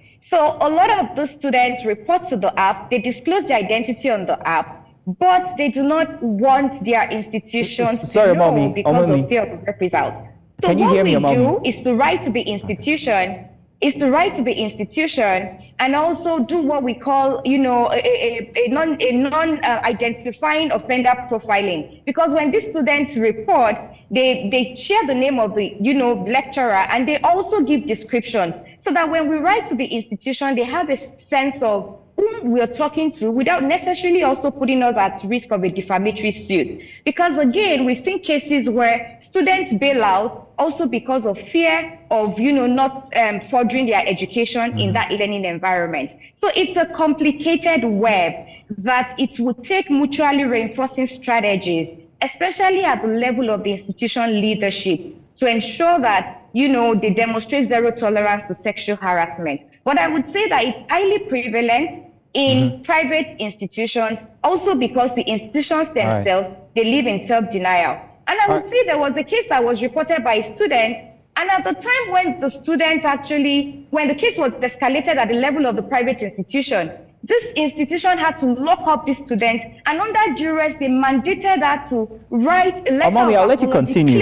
I'll let you continue. I want Dr. Bennett to also answer that question before we go too far regarding the prevalence inside of private institutions versus public ones. So, are they the same? Are there the same amount or numbers of these reported cases from private universities? Okay, if you talk about the prevalence, the fact is that it is everywhere. If you look at the West African coast, if you look at Africa as a continent, even globally, we have cases of sexual harassment in universities. But one unique factor that distinguishes a private university from the public is the fact that if you report in a private university, you are sure of the school doing the right thing. And secondly, the victim must be protected. Amami, is that correct in your research? So I would say that is not, I mean, that does not generally apply. That does not generally apply. Because if it generally applies, and I want to say that I'm sure that Dr. Benedict is actually speaking for his school. I don't know the school where he lectures, but perhaps it would also be quite insightful to learn more about the school and the internal, procedures in place, and also to probably engage members of the campus community. But again, I would say that's not a rule of general application. We've seen it live and direct, because these issues are not distant to us. We've seen it live and direct. We've engaged with a lot of, institutions leadership across private institutions. And I'm glad to share that we've supported about 50 higher education institutions to develop their anti-sexual harassment policy. And out of these institutions, with private institutions, we are always experiencing a brick wall. They always tell us we have all the mechanisms in place, we do not need help. I think we need to be wary of statements like that, and institutions who come across as having everything in place, which means there are no gaps and there is nothing to strengthen. That in itself, I consider a negative signal. Okay, thank you. Omami, then how best can we ensure accountability, right? And I'm going to throw the question at you as well, Bennett. How can we ensure accountability and uphold ethical conduct among faculty members, especially faculty members? So first, I would say that in terms of fiscal infrastructure, we need to put the necessary fiscal infrastructure in place where for every higher education institutions, they probably have transparent doors that do not make such environment fatal for the practice or for the perpetration of sexual harassment. But I think the underlying factor that we need to consider, which we all need to push for to enhance institutional accountability, is the passage of the anti-sexual harassment bill. It is long overdue. That bill seeks to preserve, it creates an ethical framework to preserve the sanctity of educator and learner's fiduciary relationship of trust, authority, and dependency. And it also seeks to preserve the right to human dignity. And I would say that that piece of legislation is really unique because it highlights patterns of behaviors that constitute sexual harassment. We've seen people justify sexual harassment saying they do not even know that it's sexual harassment. We've seen people justify sexual harassment saying that the student consented, forgetting that when you're in a relationship of unequal power relations, and when you have to think of the consequences of saying no, it is then not consent anymore, because consent has to be freely given, and it has to be enthusiastic. And as such, a student or an educator who is actually in a subordinate position to another educator does not have the capacity to give consent. And of course, the bill also clearly articulates steps to take when you have experienced sexual harassment. So accountability starts from assuming the responsibility that the safety of students falls squarely on the shoulders of college administrators. And with that, you would put reporting mechanisms in place. Why would students resort to social media to escalate issues? Why would students resort to, reporting to external platforms as against what currently obtains internally? So for us as an organization, and for me as an individual, I would say that institutional accountability starts from putting all those measures in place. I would be surprised if we have up to 10 institutions allocating resources to institutional mechanisms. Thank you, institutional accountability mechanisms. Thank you. Let's turn to Dr. Izzy to give his answer very quickly. Dr. Izzy. Okay, we have to look at it from diverse perspective. Number one, what does the school stand to gain? Most times we say if they report a case of sexual harassment and most times it brings negative publicity to this. It's a lie. What the masses are interested in is what did you do? Every father, every mother is interested in the fact that if my ward should complain about sexual harassment in your school, this school will definitely do something. Number two, the integrity, the sanctity of your degree is at stake. Because the implication is that somebody can get anything with sex. And when somebody is parading a first-class degree from your school, it becomes questionable. That's number two. Number three is the fact that it is even against humanity. And on that basis, every institution should do the right thing. And number one factor you have to do to put an end to this is consequences. I know for sure if she accused me today and I face the panel, my university's panel is just 1 week. 1 week. If I face the panel, in 2 weeks, they will sack me. I know for sure. And as a result, it's a deterrent. Because I know my food is at stake. And apart from that, when they sack in a tertiary institution, the implication is this. If another university wants to employ you, they make reference to the previous university. And when they write them, we write to ascertain the character of so-so person. They will state it clearly. So-so person was actually our staff. He was sacked as a result of sexual harassment. Nobody will employ the person. So number one is consequences. Once there is consequences attached to it, it will reduce. Dr. Bennett Izzy, I want to say thank you very much for coming to see. And also, Amalmi, thank you very much for also joining us via online. We appreciate it. Thank you very much.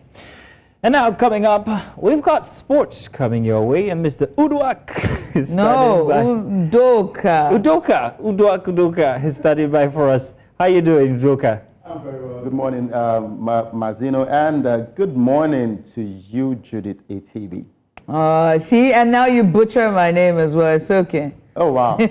We're even. There we go. Udoka, please bring us the sports updates. A lot happening across the world of sports, and we look forward to interesting games in the EPL later today. Liverpool fans are quite shaky when it comes to their dreams of winning the EPL title, but we'll see how far they can go, especially in the afternoon, early kickoff in the EPL when they will take on West Ham United. But in everything happening across the world of sports, let's talk about basketball. And it starts off with Rivers Hoopers. And for the club, they will battle 2023 runners-up AS Douanes of Senegal in their opening game of the 2024 edition of the Basketball Africa League at the Sahara Conference. And that'll be on the 4th of May as per fixtures released on Thursday. Now, the pair were drawn in the Sahara Conference that will take place at Dakar Arena in Senegal, and it will end on the 12th of May. They will be joined by Tunisia's US Monastir, APR of Rwanda, and Rivers Hoopers players are quite optimistic and are leaving no stones unturned. Now, point guard Kelvin Amayo, who is also a key player for Rivers Hoopers, shared insights into the team's rigorous training regime. Now, the team recently engaged in a friendly game against Hoops and Reed, which they won by 92-72 points. And Amayo believes it has been beneficial in their preparation. I'm happy they got us here early so we could play hard, get in shape, learn the terminologies coaches want us to put in. And yeah, we're in Lagos and we continue to work hard as well. Just like the energy, just really defense, listening, just leading by example. I feel like if we just go hard and have a good concept, we will do very well. Yeah, it's no problem. Coach has done a great job. He's got everybody in the right spots, and we're taking it day by day. I mean, I know them, but I mean, we have our own identity. We're gonna come in and play hard. I mean, everybody got tight sneakers the same way, and then we're just gonna have fun. Away from basketball, let's head straight to football. As Remo Stars dealt a crushing blow to Niger Tornadoes on the opening day of March Day 32 in the Nigeria Premier Football League. Now, the home team at Ikene secured a dominant 3-0 win on Friday.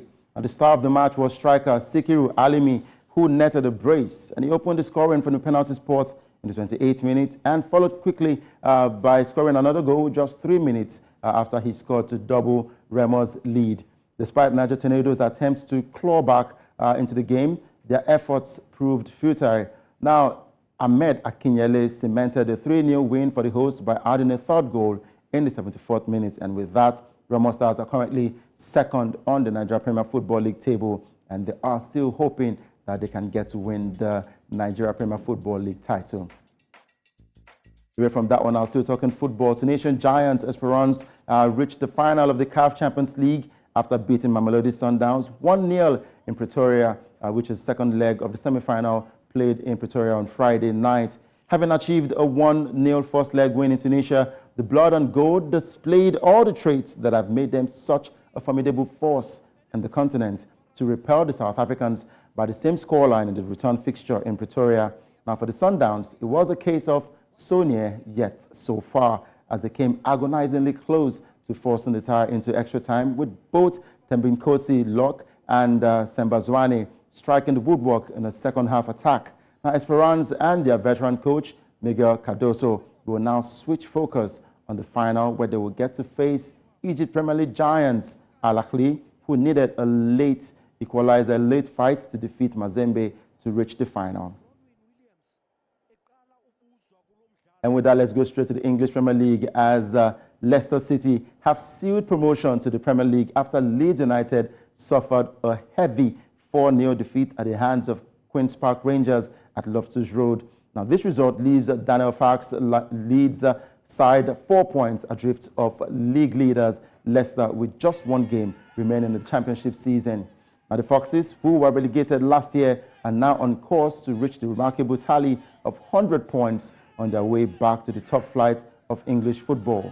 Now, Leicester can clinch the championship title on Monday with a win at Preston, provided third-placed Ipswich failed to beat Hull City on Saturday. Of course, a big congratulations to the African stars who play at Leicester City, the likes of Patson Dakar from Zambia, and Kelechi Iheanacho, and of course Wilfred Ndidi, who play for the Super Eagles of Nigeria, and for Tao, the Ghanaian, who have been scoring amazing goals for Leicester City in the championship. Congratulations, and once again, we'll wait to see how they will promote, or rather get to perform in the English Premier League. So we look forward to an amazing time for Leicester City. Remember, there was time they won the EPL title, and I would see if Jimmy Vardy and Kelechi Iheanacho will get to win the title again when they get to the English Premier League. And that's it on Sports Update on Breakfast Extra. I am Udoka Njoku. Well, for Mazzino, well, Leicester City are back in the English Premier League. Do you think they will get to win the title come next season? I'm not so much excited about the title as I am about Ndidi being involved there. So that's for me, that's the win. A true Nigerian just spoke. You know what I mean? It's just I'll take that as a win. Speaking of guys, can you notice something? Are you all seeing what I'm seeing? What are you seeing? What are you seeing? You're not seeing it? Take a closer look. We're all in blue. Oh, we themed out. And we're all wearing suits. Exactly. A round of applause, ladies and gentlemen. A round of applause for us. Definitely. I know one thing about blue is that there's a club in England, EPL, Chelsea. Oh no, don't do this. Don't do this No, to them. No, let's not hurt them. Don't hurt them. If they're not paying the check, I'm not supporting. No, and even worse, they've been getting a lot of thrashing. Exactly. You know, recently from Arsenal. Yeah. Gosh, what a shame. You apparently are a football girl, aren't you, at TB? Oh, leave me, Joe. This is good. This is good. What football club do you support? None. No, I can't do it. Let me tell you why. Let me tell you. Okay, so I think, and it's not about loyalty. Hopefully our viewers at home will support me on this. Let me tell you about Udoka. The reason why I do not support is simply for one reason. I cannot stand heartbreak. I can't take it. That's the reason why you know what I mean? I can't do it. So instead, I watch it for the fun of it. I watch it for the excitement, the joy, and just seeing all of that, and like just seeing what team gets. It's just, I'm a spectator at best. I'm the classic spectator. I enjoy it. Yeah, well, in my case, it's just because it's doctor's orders. I can't let the ticker get too much excitement. I mean, I've been supporting Arsenal for more than 20 years. How will you not carry your shoulder off? How will you not carry your shoulder off? I'm not a bit this, guys. There's another person we should involve here, but I hear he's not a football guy. Dakwa, are you? Dakwa, are you a football guy or not? I don't think Dakwa is a football person. I mean, Dakwa, you're not a football person, are you? There in the world of sports. Now, Dakwa, yeah. We can't hear Dakwa. It's okay, no problem. In any case, Dakwa is going to be bringing us the news once again inside of the 10 o'clock hour here. So let's let you do that. And when we get back, we've got more stories, more very interesting conversations, and of course, our creative corner with Aproko Doctor himself. When we get back. Emeka, watch out. Come closer.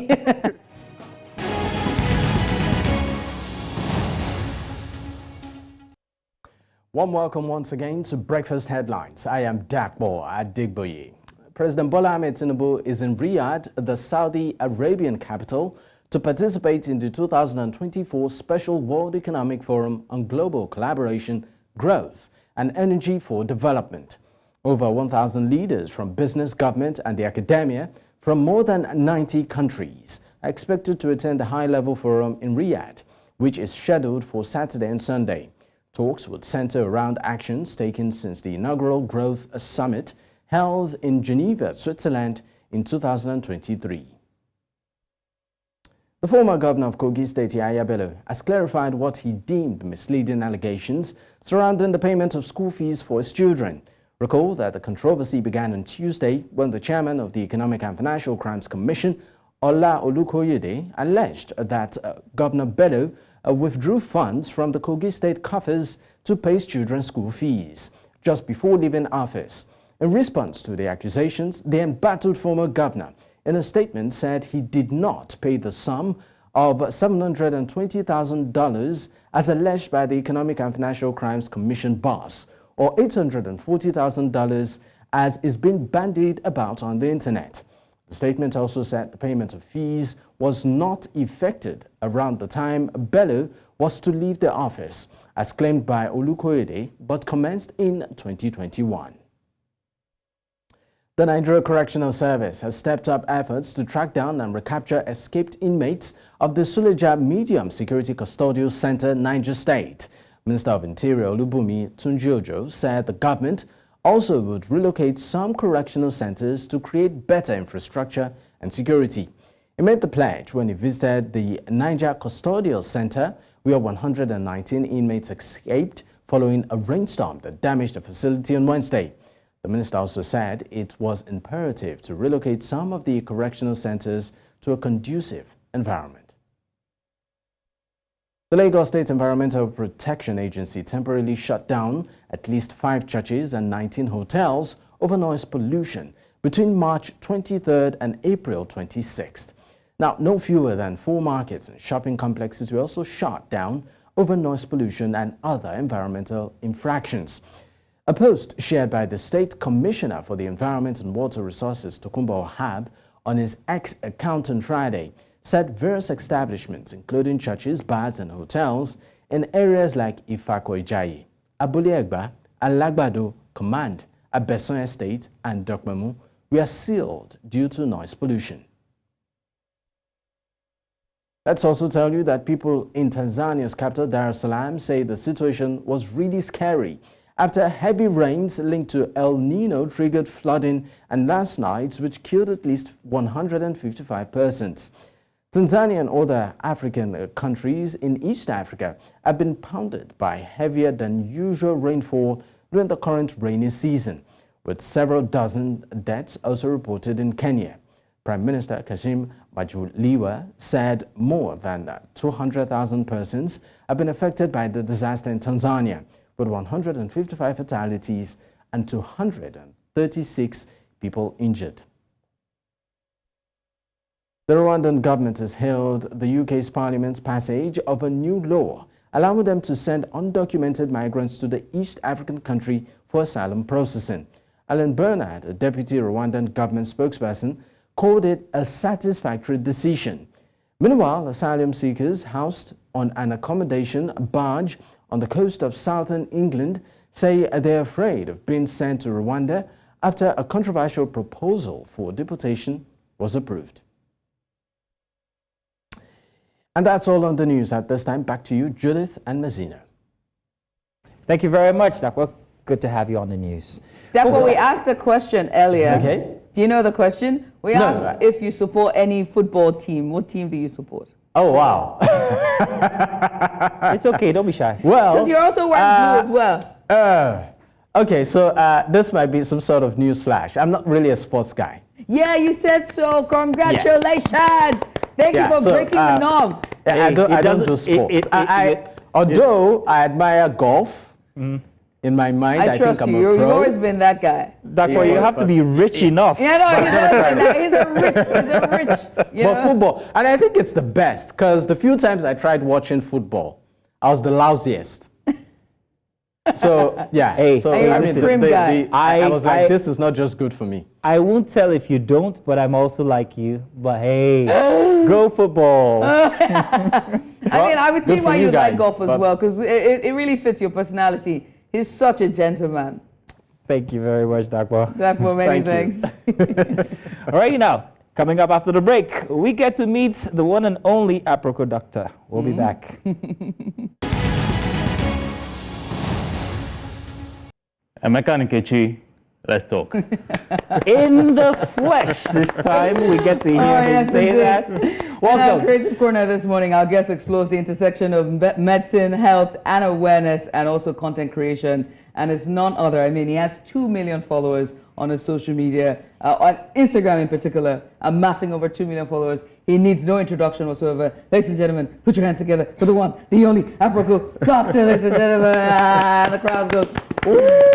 It's fantastic. Good to have you here. How many people know that you're Dr. Chino? So nobody, people don't know. Very, very few people. Aside from my kinsmen, my classmates, my family members. Yes, my You've almost totally forgotten that name now, haven't you? Yeah. You know, I actually meet people. I have to introduce myself as I'm Chino. So exactly. I'm medical. I'm Dr. Chino. So you're like, no. Yeah, it's good to have you here.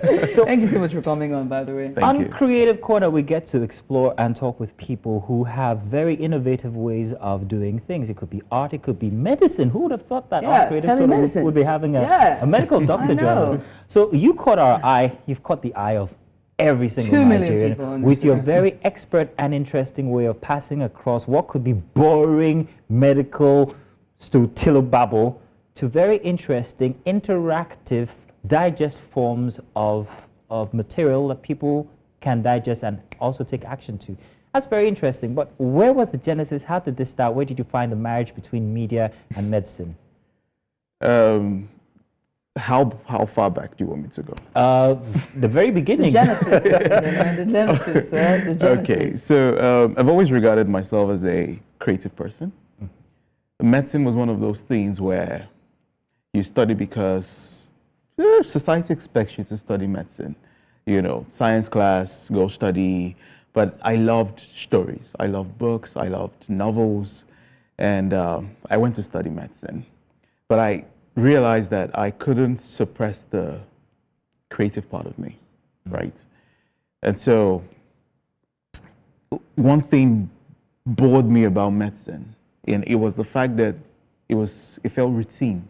You have to do the same things over and over and over again. There was very little room for creativity. And the reason is because there's human life at stake. So you can't think outside the box with this. Don't try out things that haven't been tried and tested, right? So I was I was somewhere in 400 level, and we were introduced to patients for the first time. And I met this man who had a transient stroke. Got him to see the doctor, we were done, and that was it. 3 years later, I was preparing for my final exams, and here was this man again with another stroke, and this time it was fatal. And so it got me thinking, is it that this man didn't understand what this doctor said? I mean, we all know, and I realized that a lot of doctors had what we call the curse of knowledge. We assume that just because we know it, everybody should know it exactly the same way we do. And it affected even the way we communicate with patients. So you find that a lot of medical practitioners end up giving patients facts, and it really wasn't connecting, because we don't learn in facts, we don't speak in facts, we speak in stories. The child doesn't learn 2 by 2, 2 plus 2 equals to 4. The child learns Emeka has 2 apples, and Nkechi has 2 apples. Well, so who's Emeka and Nkechi? And why those names?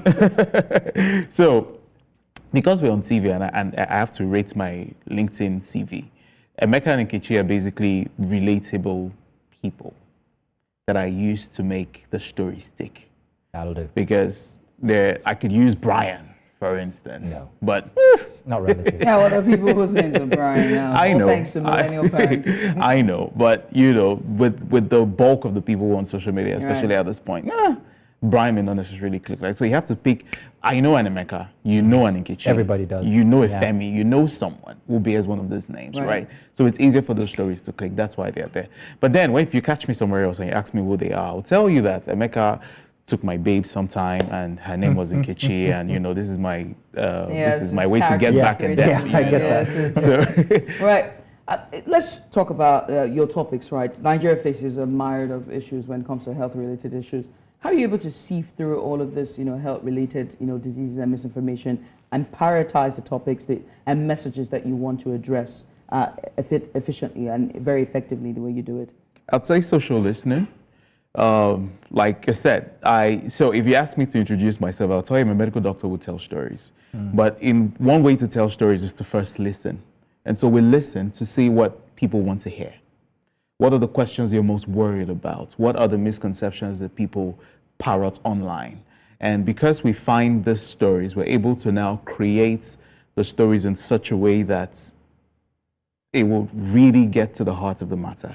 That's one. Number two, we also wait for opportunities. Sometimes there is a trending topic, and we realize that at the time when that topic is trending, that's usually the best time to talk about those issues, because everybody wants to listen to those topics. You would remember there was a fight somewhere outside the country, and some girl slashed another one and was bleeding. And I realized that a lot of Nigerians, they don't know how to stop a bleeding.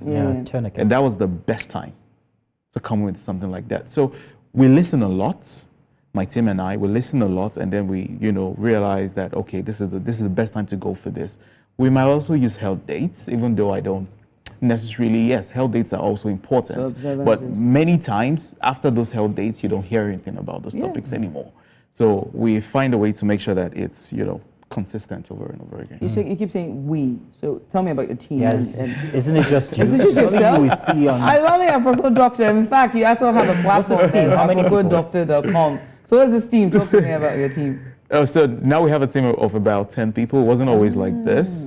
Before it was just me doing everything, shooting, editing, and it was You're an quite employer intense. of labor, Yeah. apart from being a medical doctor. Oh yes, I am. We now have we have writers, the script writers, because right now we're trying to improve our strategy, and our strategy right now is going into more intense storytelling. A lot of things that Nigerians have learned to learn from movies. So why don't we have medical-related movies? Nice. Why don't we have medical-related series that are not quote unquote in your face medicine? Yeah. They're just talking about something else, but then undertone, you're learning things about same medicine. with like ER and the what's it called? What's a popular one? Grey and Grey Anatomy. It may not even be that intense. Because that's just health. It's just health. Yeah. We don't want to be just health, because it's, many times health inspires. When you bring up those issues, for a lot of people, it's the mortality of it. Exactly. I love morbid. I'm sorry. But then you have expanded, like you say, you now employ people. You have a team of 10 people who do not just the writing, but everything else. You also have AproposDoctor.com. Yeah. You also have the 100K Club. Yeah. These are different aspects of your endeavors. Yeah. What's the inspiration behind each of these? Are they just like happening and they're like, okay, let's do that? Let's do that one. Concerted efforts. So the 100K Club started out as we wanted to help, wanted to give back, right? And we noticed that a lot of Nigerians were coming to my DMs on Twitter at that time. I think this was 2020, and we're like, oh, we need to raise money for this person. We need to raise money for that person. And because of that, there were a lot of scammers in between. And so we decided, okay, I have the platform, I have the reach. We might as well see how we can raise money to help people who can't pay for their medical bills. And we started off with people who needed prosthetic limbs. Okay. We've done a number of surgeries. We've done a kidney transplant for free for someone. We've done cataract surgery. We've done an eye surgery for a child who needed their retina repaired. Well, it's been massive stories, right? But then we realized that trying to solve one problem at a time was stretching our purse. Yeah. And so we said, okay, we're going to now focus on preventive campaigns. And we said, okay, let's do a cervical cancer preventive campaign. And what we did was, in 3 days, we screened 411 women in Lagos for cervical cancer for free. And about 71 of them had changes in their cervix that could be cervical cancer or not, or certain changes. And they were also treated for free. And realized, oh, we could actually reach a lot more people when we focus on preventive campaigns. So after then, we moved into a malaria preventive campaign. We moved into prostate cancer preventive campaign, because the idea is to catch these things before they become untreatable. And that's basically what the 100K Club is about. We are in a country where a lot of people pay from pockets, and it can be quite tasking. Speaking about pockets, how much do you earn from all of these endeavors? Don't answer that question. No, but it's a big, I ask this because social media, as we know it, is a tool for people to earn money. This is not P2P, or what's it called? people actually use social media as their bread and butter. Seeing as that is, and you have a big following, do you earn from your endeavors on social media? And if you don't mind, how much? But no, do you? I see what do you need help? I can do you see what's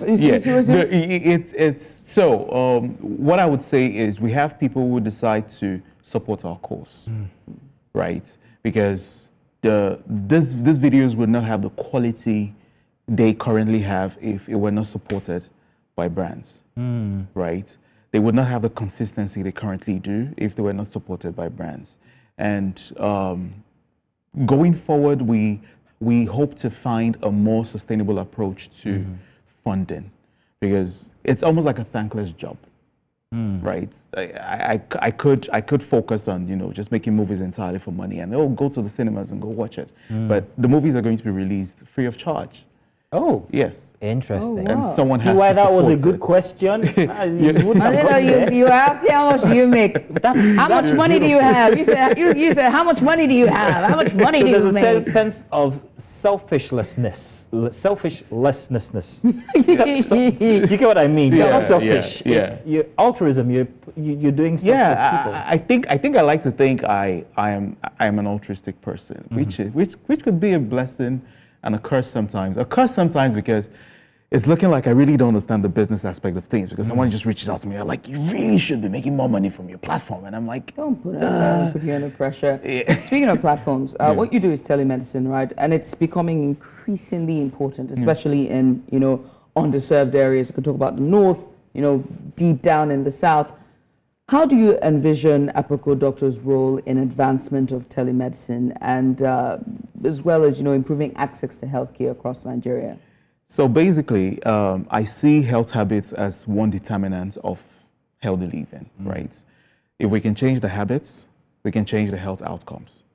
So my focus in the entire health landscape of Nigeria is changing behavioral change communication. I try not to do other things, because when you try to do other things, it reduces your effectiveness in. Hence the drink water, right? Exactly. I love that one so drink much. Drink water. We had a shirt in 2020 that had just 8 of fruits in it. So this time we're even coming up with another strategy where we're going to have, so healthcare is going to be infused into fashion also. So we have people who are wearing billboards of basically health. So wherever you look, you're going to be reminded of healthcare, whether you like it or not. And we're going to make it trendy, right? This is because the focus is on changing the health habits.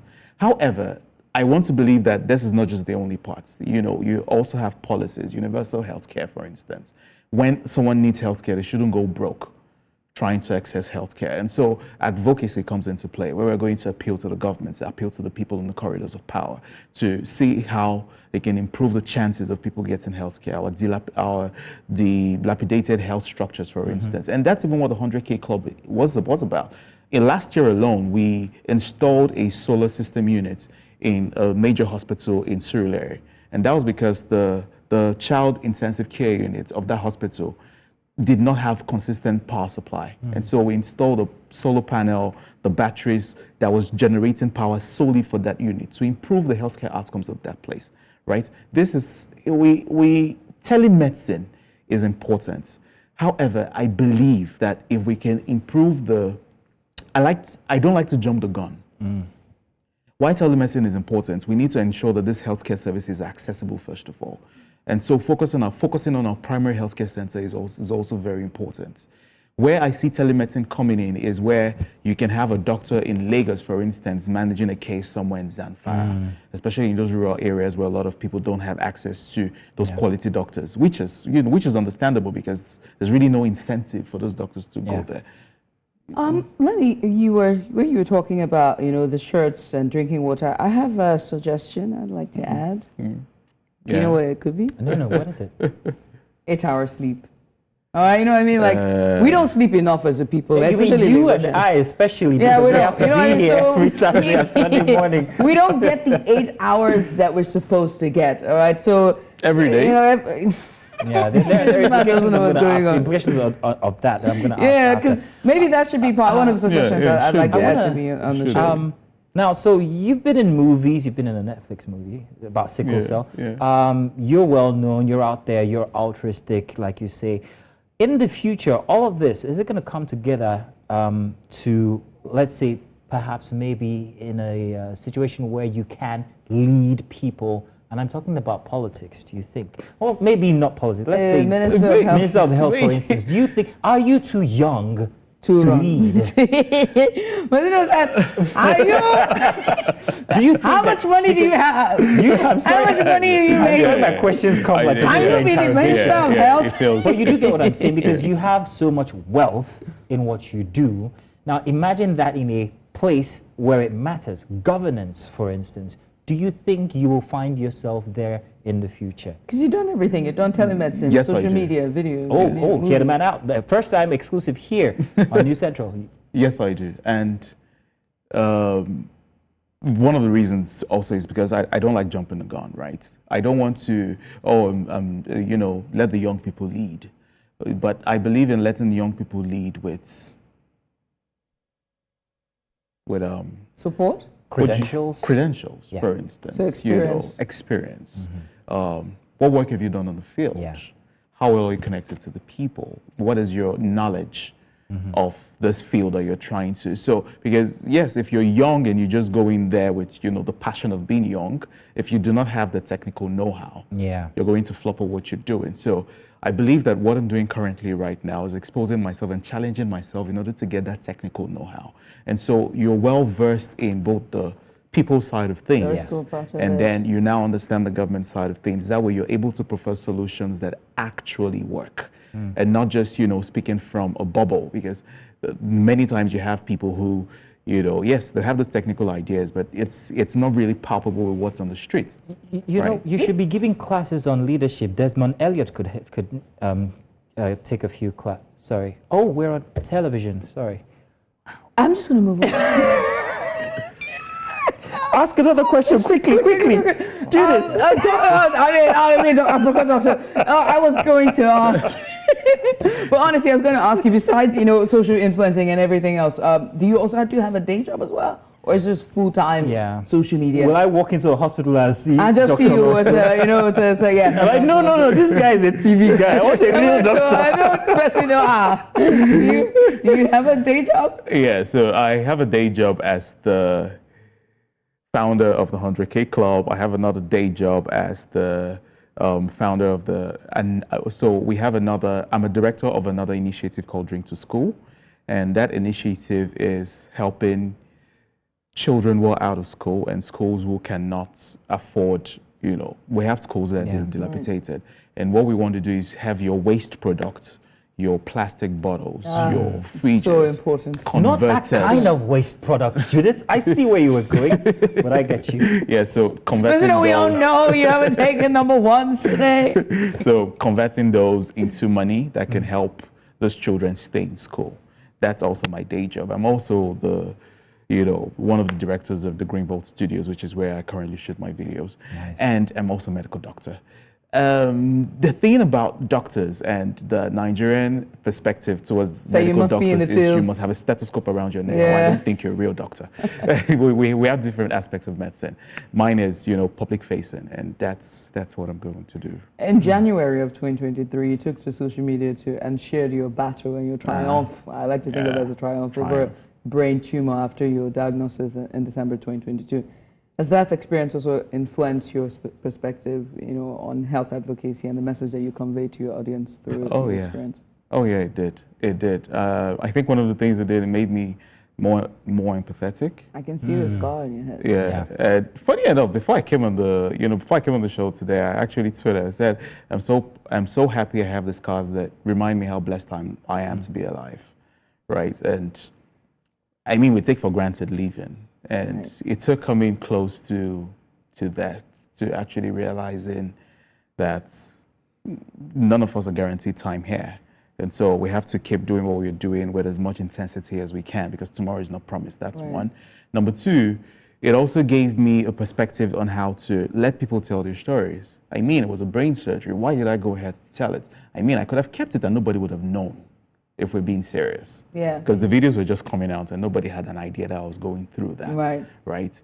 But then when I see people go through health conditions, I encourage them to tell their stories. And that's because you can say 1 in 10 women, 1 in 5 women, 1 in 4 men, but those are just facts and figures. Nobody really cares. Exactly. Where is the one person? That's Where's the person's Nkechi, story. for instance, or the Emeka? So I'm encouraging people to tell their stories more. If you want a place where you can tell your stories, just send me a DM on any of my platforms. We'll reach out to you and come shoot your story. So that way, you're helping a lot of people prevent quote unquote stigma associated with certain conditions. You're improving awareness. Among certain conditions. And most importantly, for me, one of the things that did was it also helped improve the confidence that people had in the Nigerian healthcare system. That's good.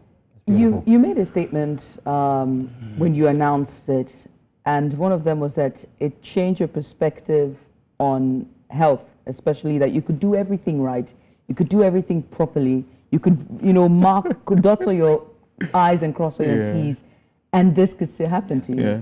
I think it was one of the most shocking moments for me, because when I first got the diagnosis that I had something in my head, the first thing that occurred to me was cancer. It was a space occupying lesion. But then I didn't have the other signs. But I was like, okay, it's not that. It's a swollen blood vessel. And I'm like, but my blood pressure has been fine for a couple of years.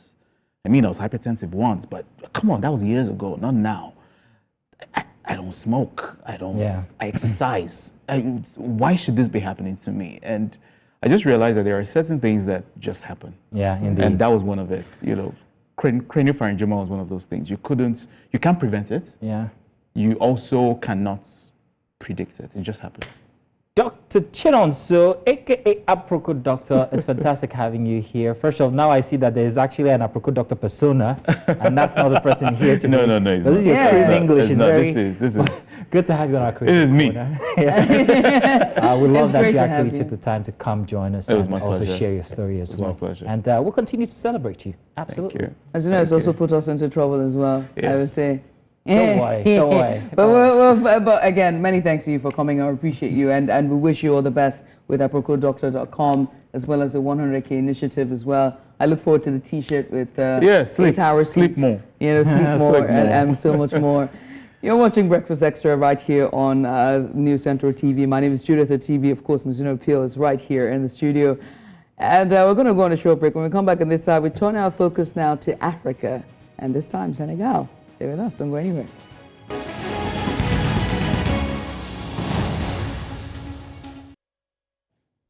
And you're welcome. It's time for us to take a look at the editorial cartoons that you might have found inside of any of the dailies. We made a few selections. We're very passionate about this because we think these guys need to get more audience on their work. So let's take a look at what we call the strips. Welcome, everybody. My name is Mzino Peel. And of course, Judith is also going to be bouncing off with me on these very interesting pieces of art curled off of the news. Let's start with this one from the Punch newspaper on the 26th, you guys. Now, this one I found very interesting, Judith, because I'm going to tell you why. He says, what 3,300 food, for that little food, That's the same amount I bought my Volkswagen car in 1982. Now, this is regarding the state of things here in Nigeria currently. The inflation, what are we at? What, 33%, if I'm not mistaken? Yeah, 33.2%. 33.2%. Now, this from Off of the Punch just highlights that. Now, my father had a Volkswagen Beetle, which he didn't buy at 3,000 naira. He bought his for 1,500 naira. I kid you not. This was in the 70s. In the 80s, however, my father bought a 504. It's a Peugeot, and he got it for 2,500 naira. Now, this is exactly what the strips do. They actually take life, make it into art, and everybody can relate with that.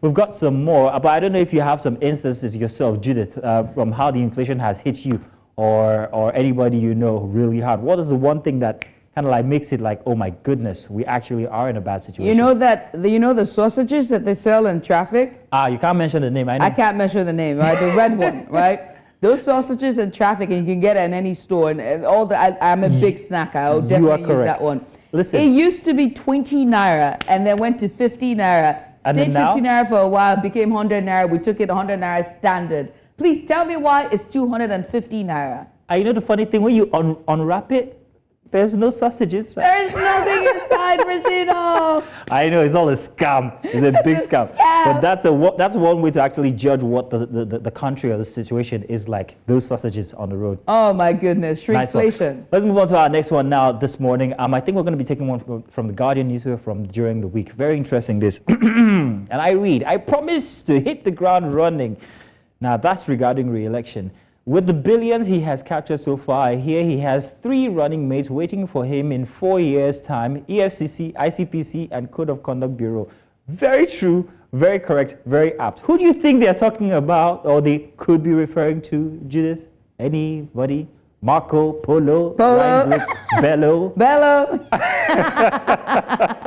Hey, we're laughing, but this is serious business. No, this is really serious business indeed. I think that, and it just... Listen, why are you running? Why are you running? Why are you running? You know what I mean? Like, why are you running? Why are you running for office, or why are you running? Away. Yeah, you have to be real specific. We've still got another one from the Guardian newspaper, which I think we should take as well. I was very excited about it. Normally we should take only one, but I wanted to take 2 from the Guardian newspaper, and this one came through. I love the way they actually put their art. It's very, very white space. I like it. Stop complaining. At least a liter of diesel is now 914 naira. That means you are enjoying DD, democracy dividend. No, this gentleman here says exactly. We're now enjoying DD, Dangote dividend. This is because over the week, Dangote announced that a liter of diesel was now being sold for 914 naira, if I'm not mistaken. And depending on how many millions of liters you buy, you could actually get it for either 914 naira per liter or 970 naira per liter. And then in the open market, it's being sold for 1,000 naira. So that's great. But to whom do we owe this? Dangote?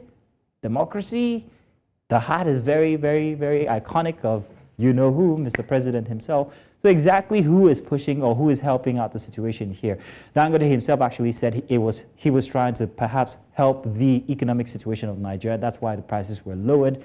Congratulations, thank you very much. We actually need it, but want to see that happen across the spectrum of commodities that we have to suffer through, like Judith, you and your sausages. You know. Listen, it breaks my heart. Also, the kind of milk and the kind of beverages, when you open them, and then instead of it to be filled up, yeah, those ones. Yeah, it's called shrinkflation. Shrinkflation. There we go. Exactly. So it looks the same, but it's not the same. I promise you. Yeah, it's empty. Add money to it. They reduce the amount that is being sold to you, and then you still pay the same amount that you were paying from before, which is, I don't know. It's all a scam. That's our word for today. We have another strip that we want to show to you. I think this one's from Business Day, if I'm not mistaken. Very interesting one. Business Day, dollar, dollar, dollar, dollar. These are floaters, and they're underwater or still going under. Is the Naira. Yes, we need more floaters. What can we do to save the Naira? This week, after celebrating from last week when we cheered and raised our glasses, it seems to be doing, well, a little bit, I think by 0.2%, if I'm not mistaken, it went down. So whatever gains that we had, I think by 17%, we've lost it just a little bit. But if nothing is done, it's still going to go under. And that's what this cartoon here is telling. That's the CBN, by the way. Does that look like? Huh? Does it look like Kodoso? I don't know. But interesting art in any case. Do you want to say anything about this, Judith? Yeah, I mean, we spoke too soon, without a question of a doubt. We did indeed spoke too soon when it came to the Naira. But then again, let's see what happens with the rest of the week and maybe the next month or this quarter. But one thing is for certain, I'm not happy. No, I'm not. We're all not. You have to think about the implication when it comes to businesses, especially what do you call it? Businesses that have to deal with forex and all of that. That is the big deal. When it comes to the Nigerian situation, that everything that mostly we import everything, so everything's going to be a skyrocket value. Right. But in any case, like you said, Judith, we hope that things get better this week.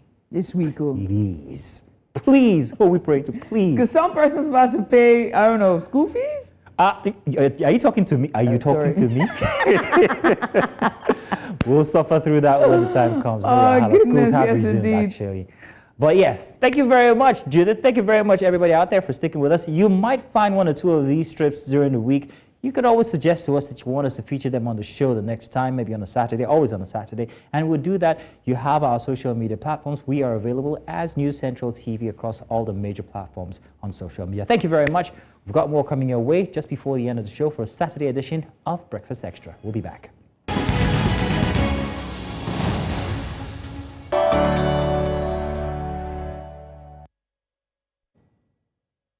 The River State Attorney General and Commissioner for Justice, Professor Zaccheaus Adangor San, this week rejected his redeployment to the Ministry of Special Duties Governor's Office and consequently resigned from the State Executive Council. His resignation came barely 24 hours after the state governor, Siminalayi Fubara, redeployed him in a minor cabinet reshuffle on Tuesday. Now, Fubara, in a letter issued on Tuesday by the Secretary to the State Government, Dr. Tammy Danagogo, redeployed Adanago alongside the State Commissioner for Finance, Isaac Kamalu, who himself was removed to the Ministry of Employment Generation and Economic Empowerment. Now, following this, the Rivers State Commissioner for Finance, Isaac Kamalu, also tendered his resignation from the State Executive Council while faulting Governor Siminalayi Fubara's claim of 27 billion naira monthly internally generated revenue rise. Kamalu's resignation comes on the heels of his redeployment to the Ministry of Employment Generation and Economic Empowerment by the governor on Tuesday. Now, joining us to discuss and talk about the implications of the cabinet reshuffle and the resignations is Joe Johnson. He's the Commissioner for Information, Rivers State. While we're trying to get him on board, a very interesting story, this. Look, now, the twists and turns is very interesting, and it gets you to question about whether or not you're there in terms of leadership. And democracy and what it should be as a leader. If you are taking up the mantle to serve, should you not have the people at the back of your mind to serve them? What is this resignation, back of resignation, your loyalty, where it stands, state politicking, when there are people in the state that are concerned about internally generated revenue, about jobs, about security, about that livelihood? These are very, very, very important positions that are handing in resignations within days. Well, whichever way you want to look at it, many people also argue that perhaps it's a situation of targeting specific people. But then again, as a governor, and I'm talking about Fubara in this instance, constitutionally, he's allowed to put together his cabinet however way he wants. Exactly. Assign duties however way he wants. Exactly. Now, to the people who are being assigned, yes, you can either take it or you can either resign. But in the backstage of all of this, we all know that there is a certain Nielsen Wiki type influence that people are talking about as the reason why there are these resignations or talks of loyalty here and there. I wish we had Mr. Joe Johnson. And we'll try to make that connection if we can. Very interesting questions that I had. How this is going to affect ruling the state going on, who are going to be replacing these positions that are now vacant. Because whether you look at it, the vacant positions, how this is going to affect his governing or how he's perceived. It's his right. If he wants to make sure his cabinet is sanitized, and I use air quotes there, it's okay. However, is it to the effectiveness of ruling or leading the people of his state?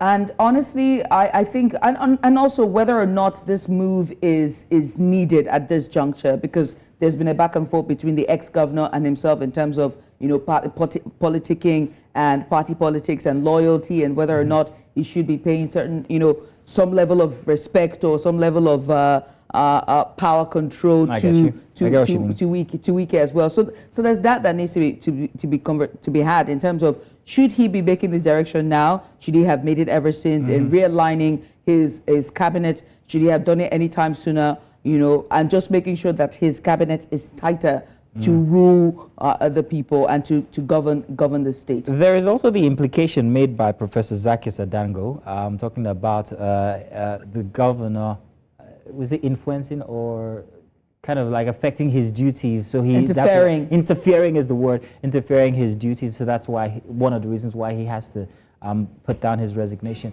So many questions. So many questions that need to be asked. And honestly, Ms. You know, I cannot wait that we get to a position where our democracy doesn't have to be, still doesn't tilt towards godfatherism, if that makes any sense. We have gotten to the point, I think that now in 2024, we should move past godfatherism and seeing it play out in such on a national stage, on a national level, all eyes.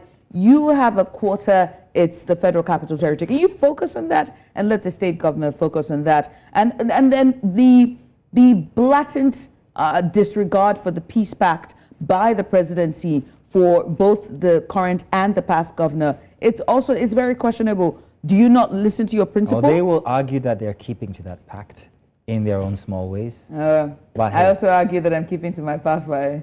In any case, it's been a very interesting show. Maybe we do need that class in leadership from Aproko Doctor. Comes back again, doesn't it? But I can help you. I can help you when they come for past you. 3 hours here, especially the strips. Enjoyed that one. And of course, that you guys stuck around all since the beginning of the show up until now. Yes, indeed. It's been 8 hours of the very best when it comes to... however, now I have an authority that we actually do have the commissioner with us. Mr. Joe Johnson, welcome, sir. Good morning. Hello, Mr. Joe Johnson. Mr. Joe, are you there? Unfortunately, we think we have lost him. We might have lost him again. We will do our best to make sure to bring you this conversation tomorrow for another Breakfast Extra for Sunday edition, all right? We want to keep it locked right here to News Central TV. We go beyond the news and bring you all sides as best as we possibly can right here on News Central TV. Now later today on the station, we're going to have sports. Our sports guys are standby and ready to go to bring you the very best of the world of sports. And also right after that will be News Now at 12 noon. My name is Judith at TV. My name is Mazino Appeal. Thank you guys for joining us today. Do remember now, tomorrow, it's another Sunday. Yes, get to do this all over again. I will see you at 8 a.m. Bye for now. Bye-bye.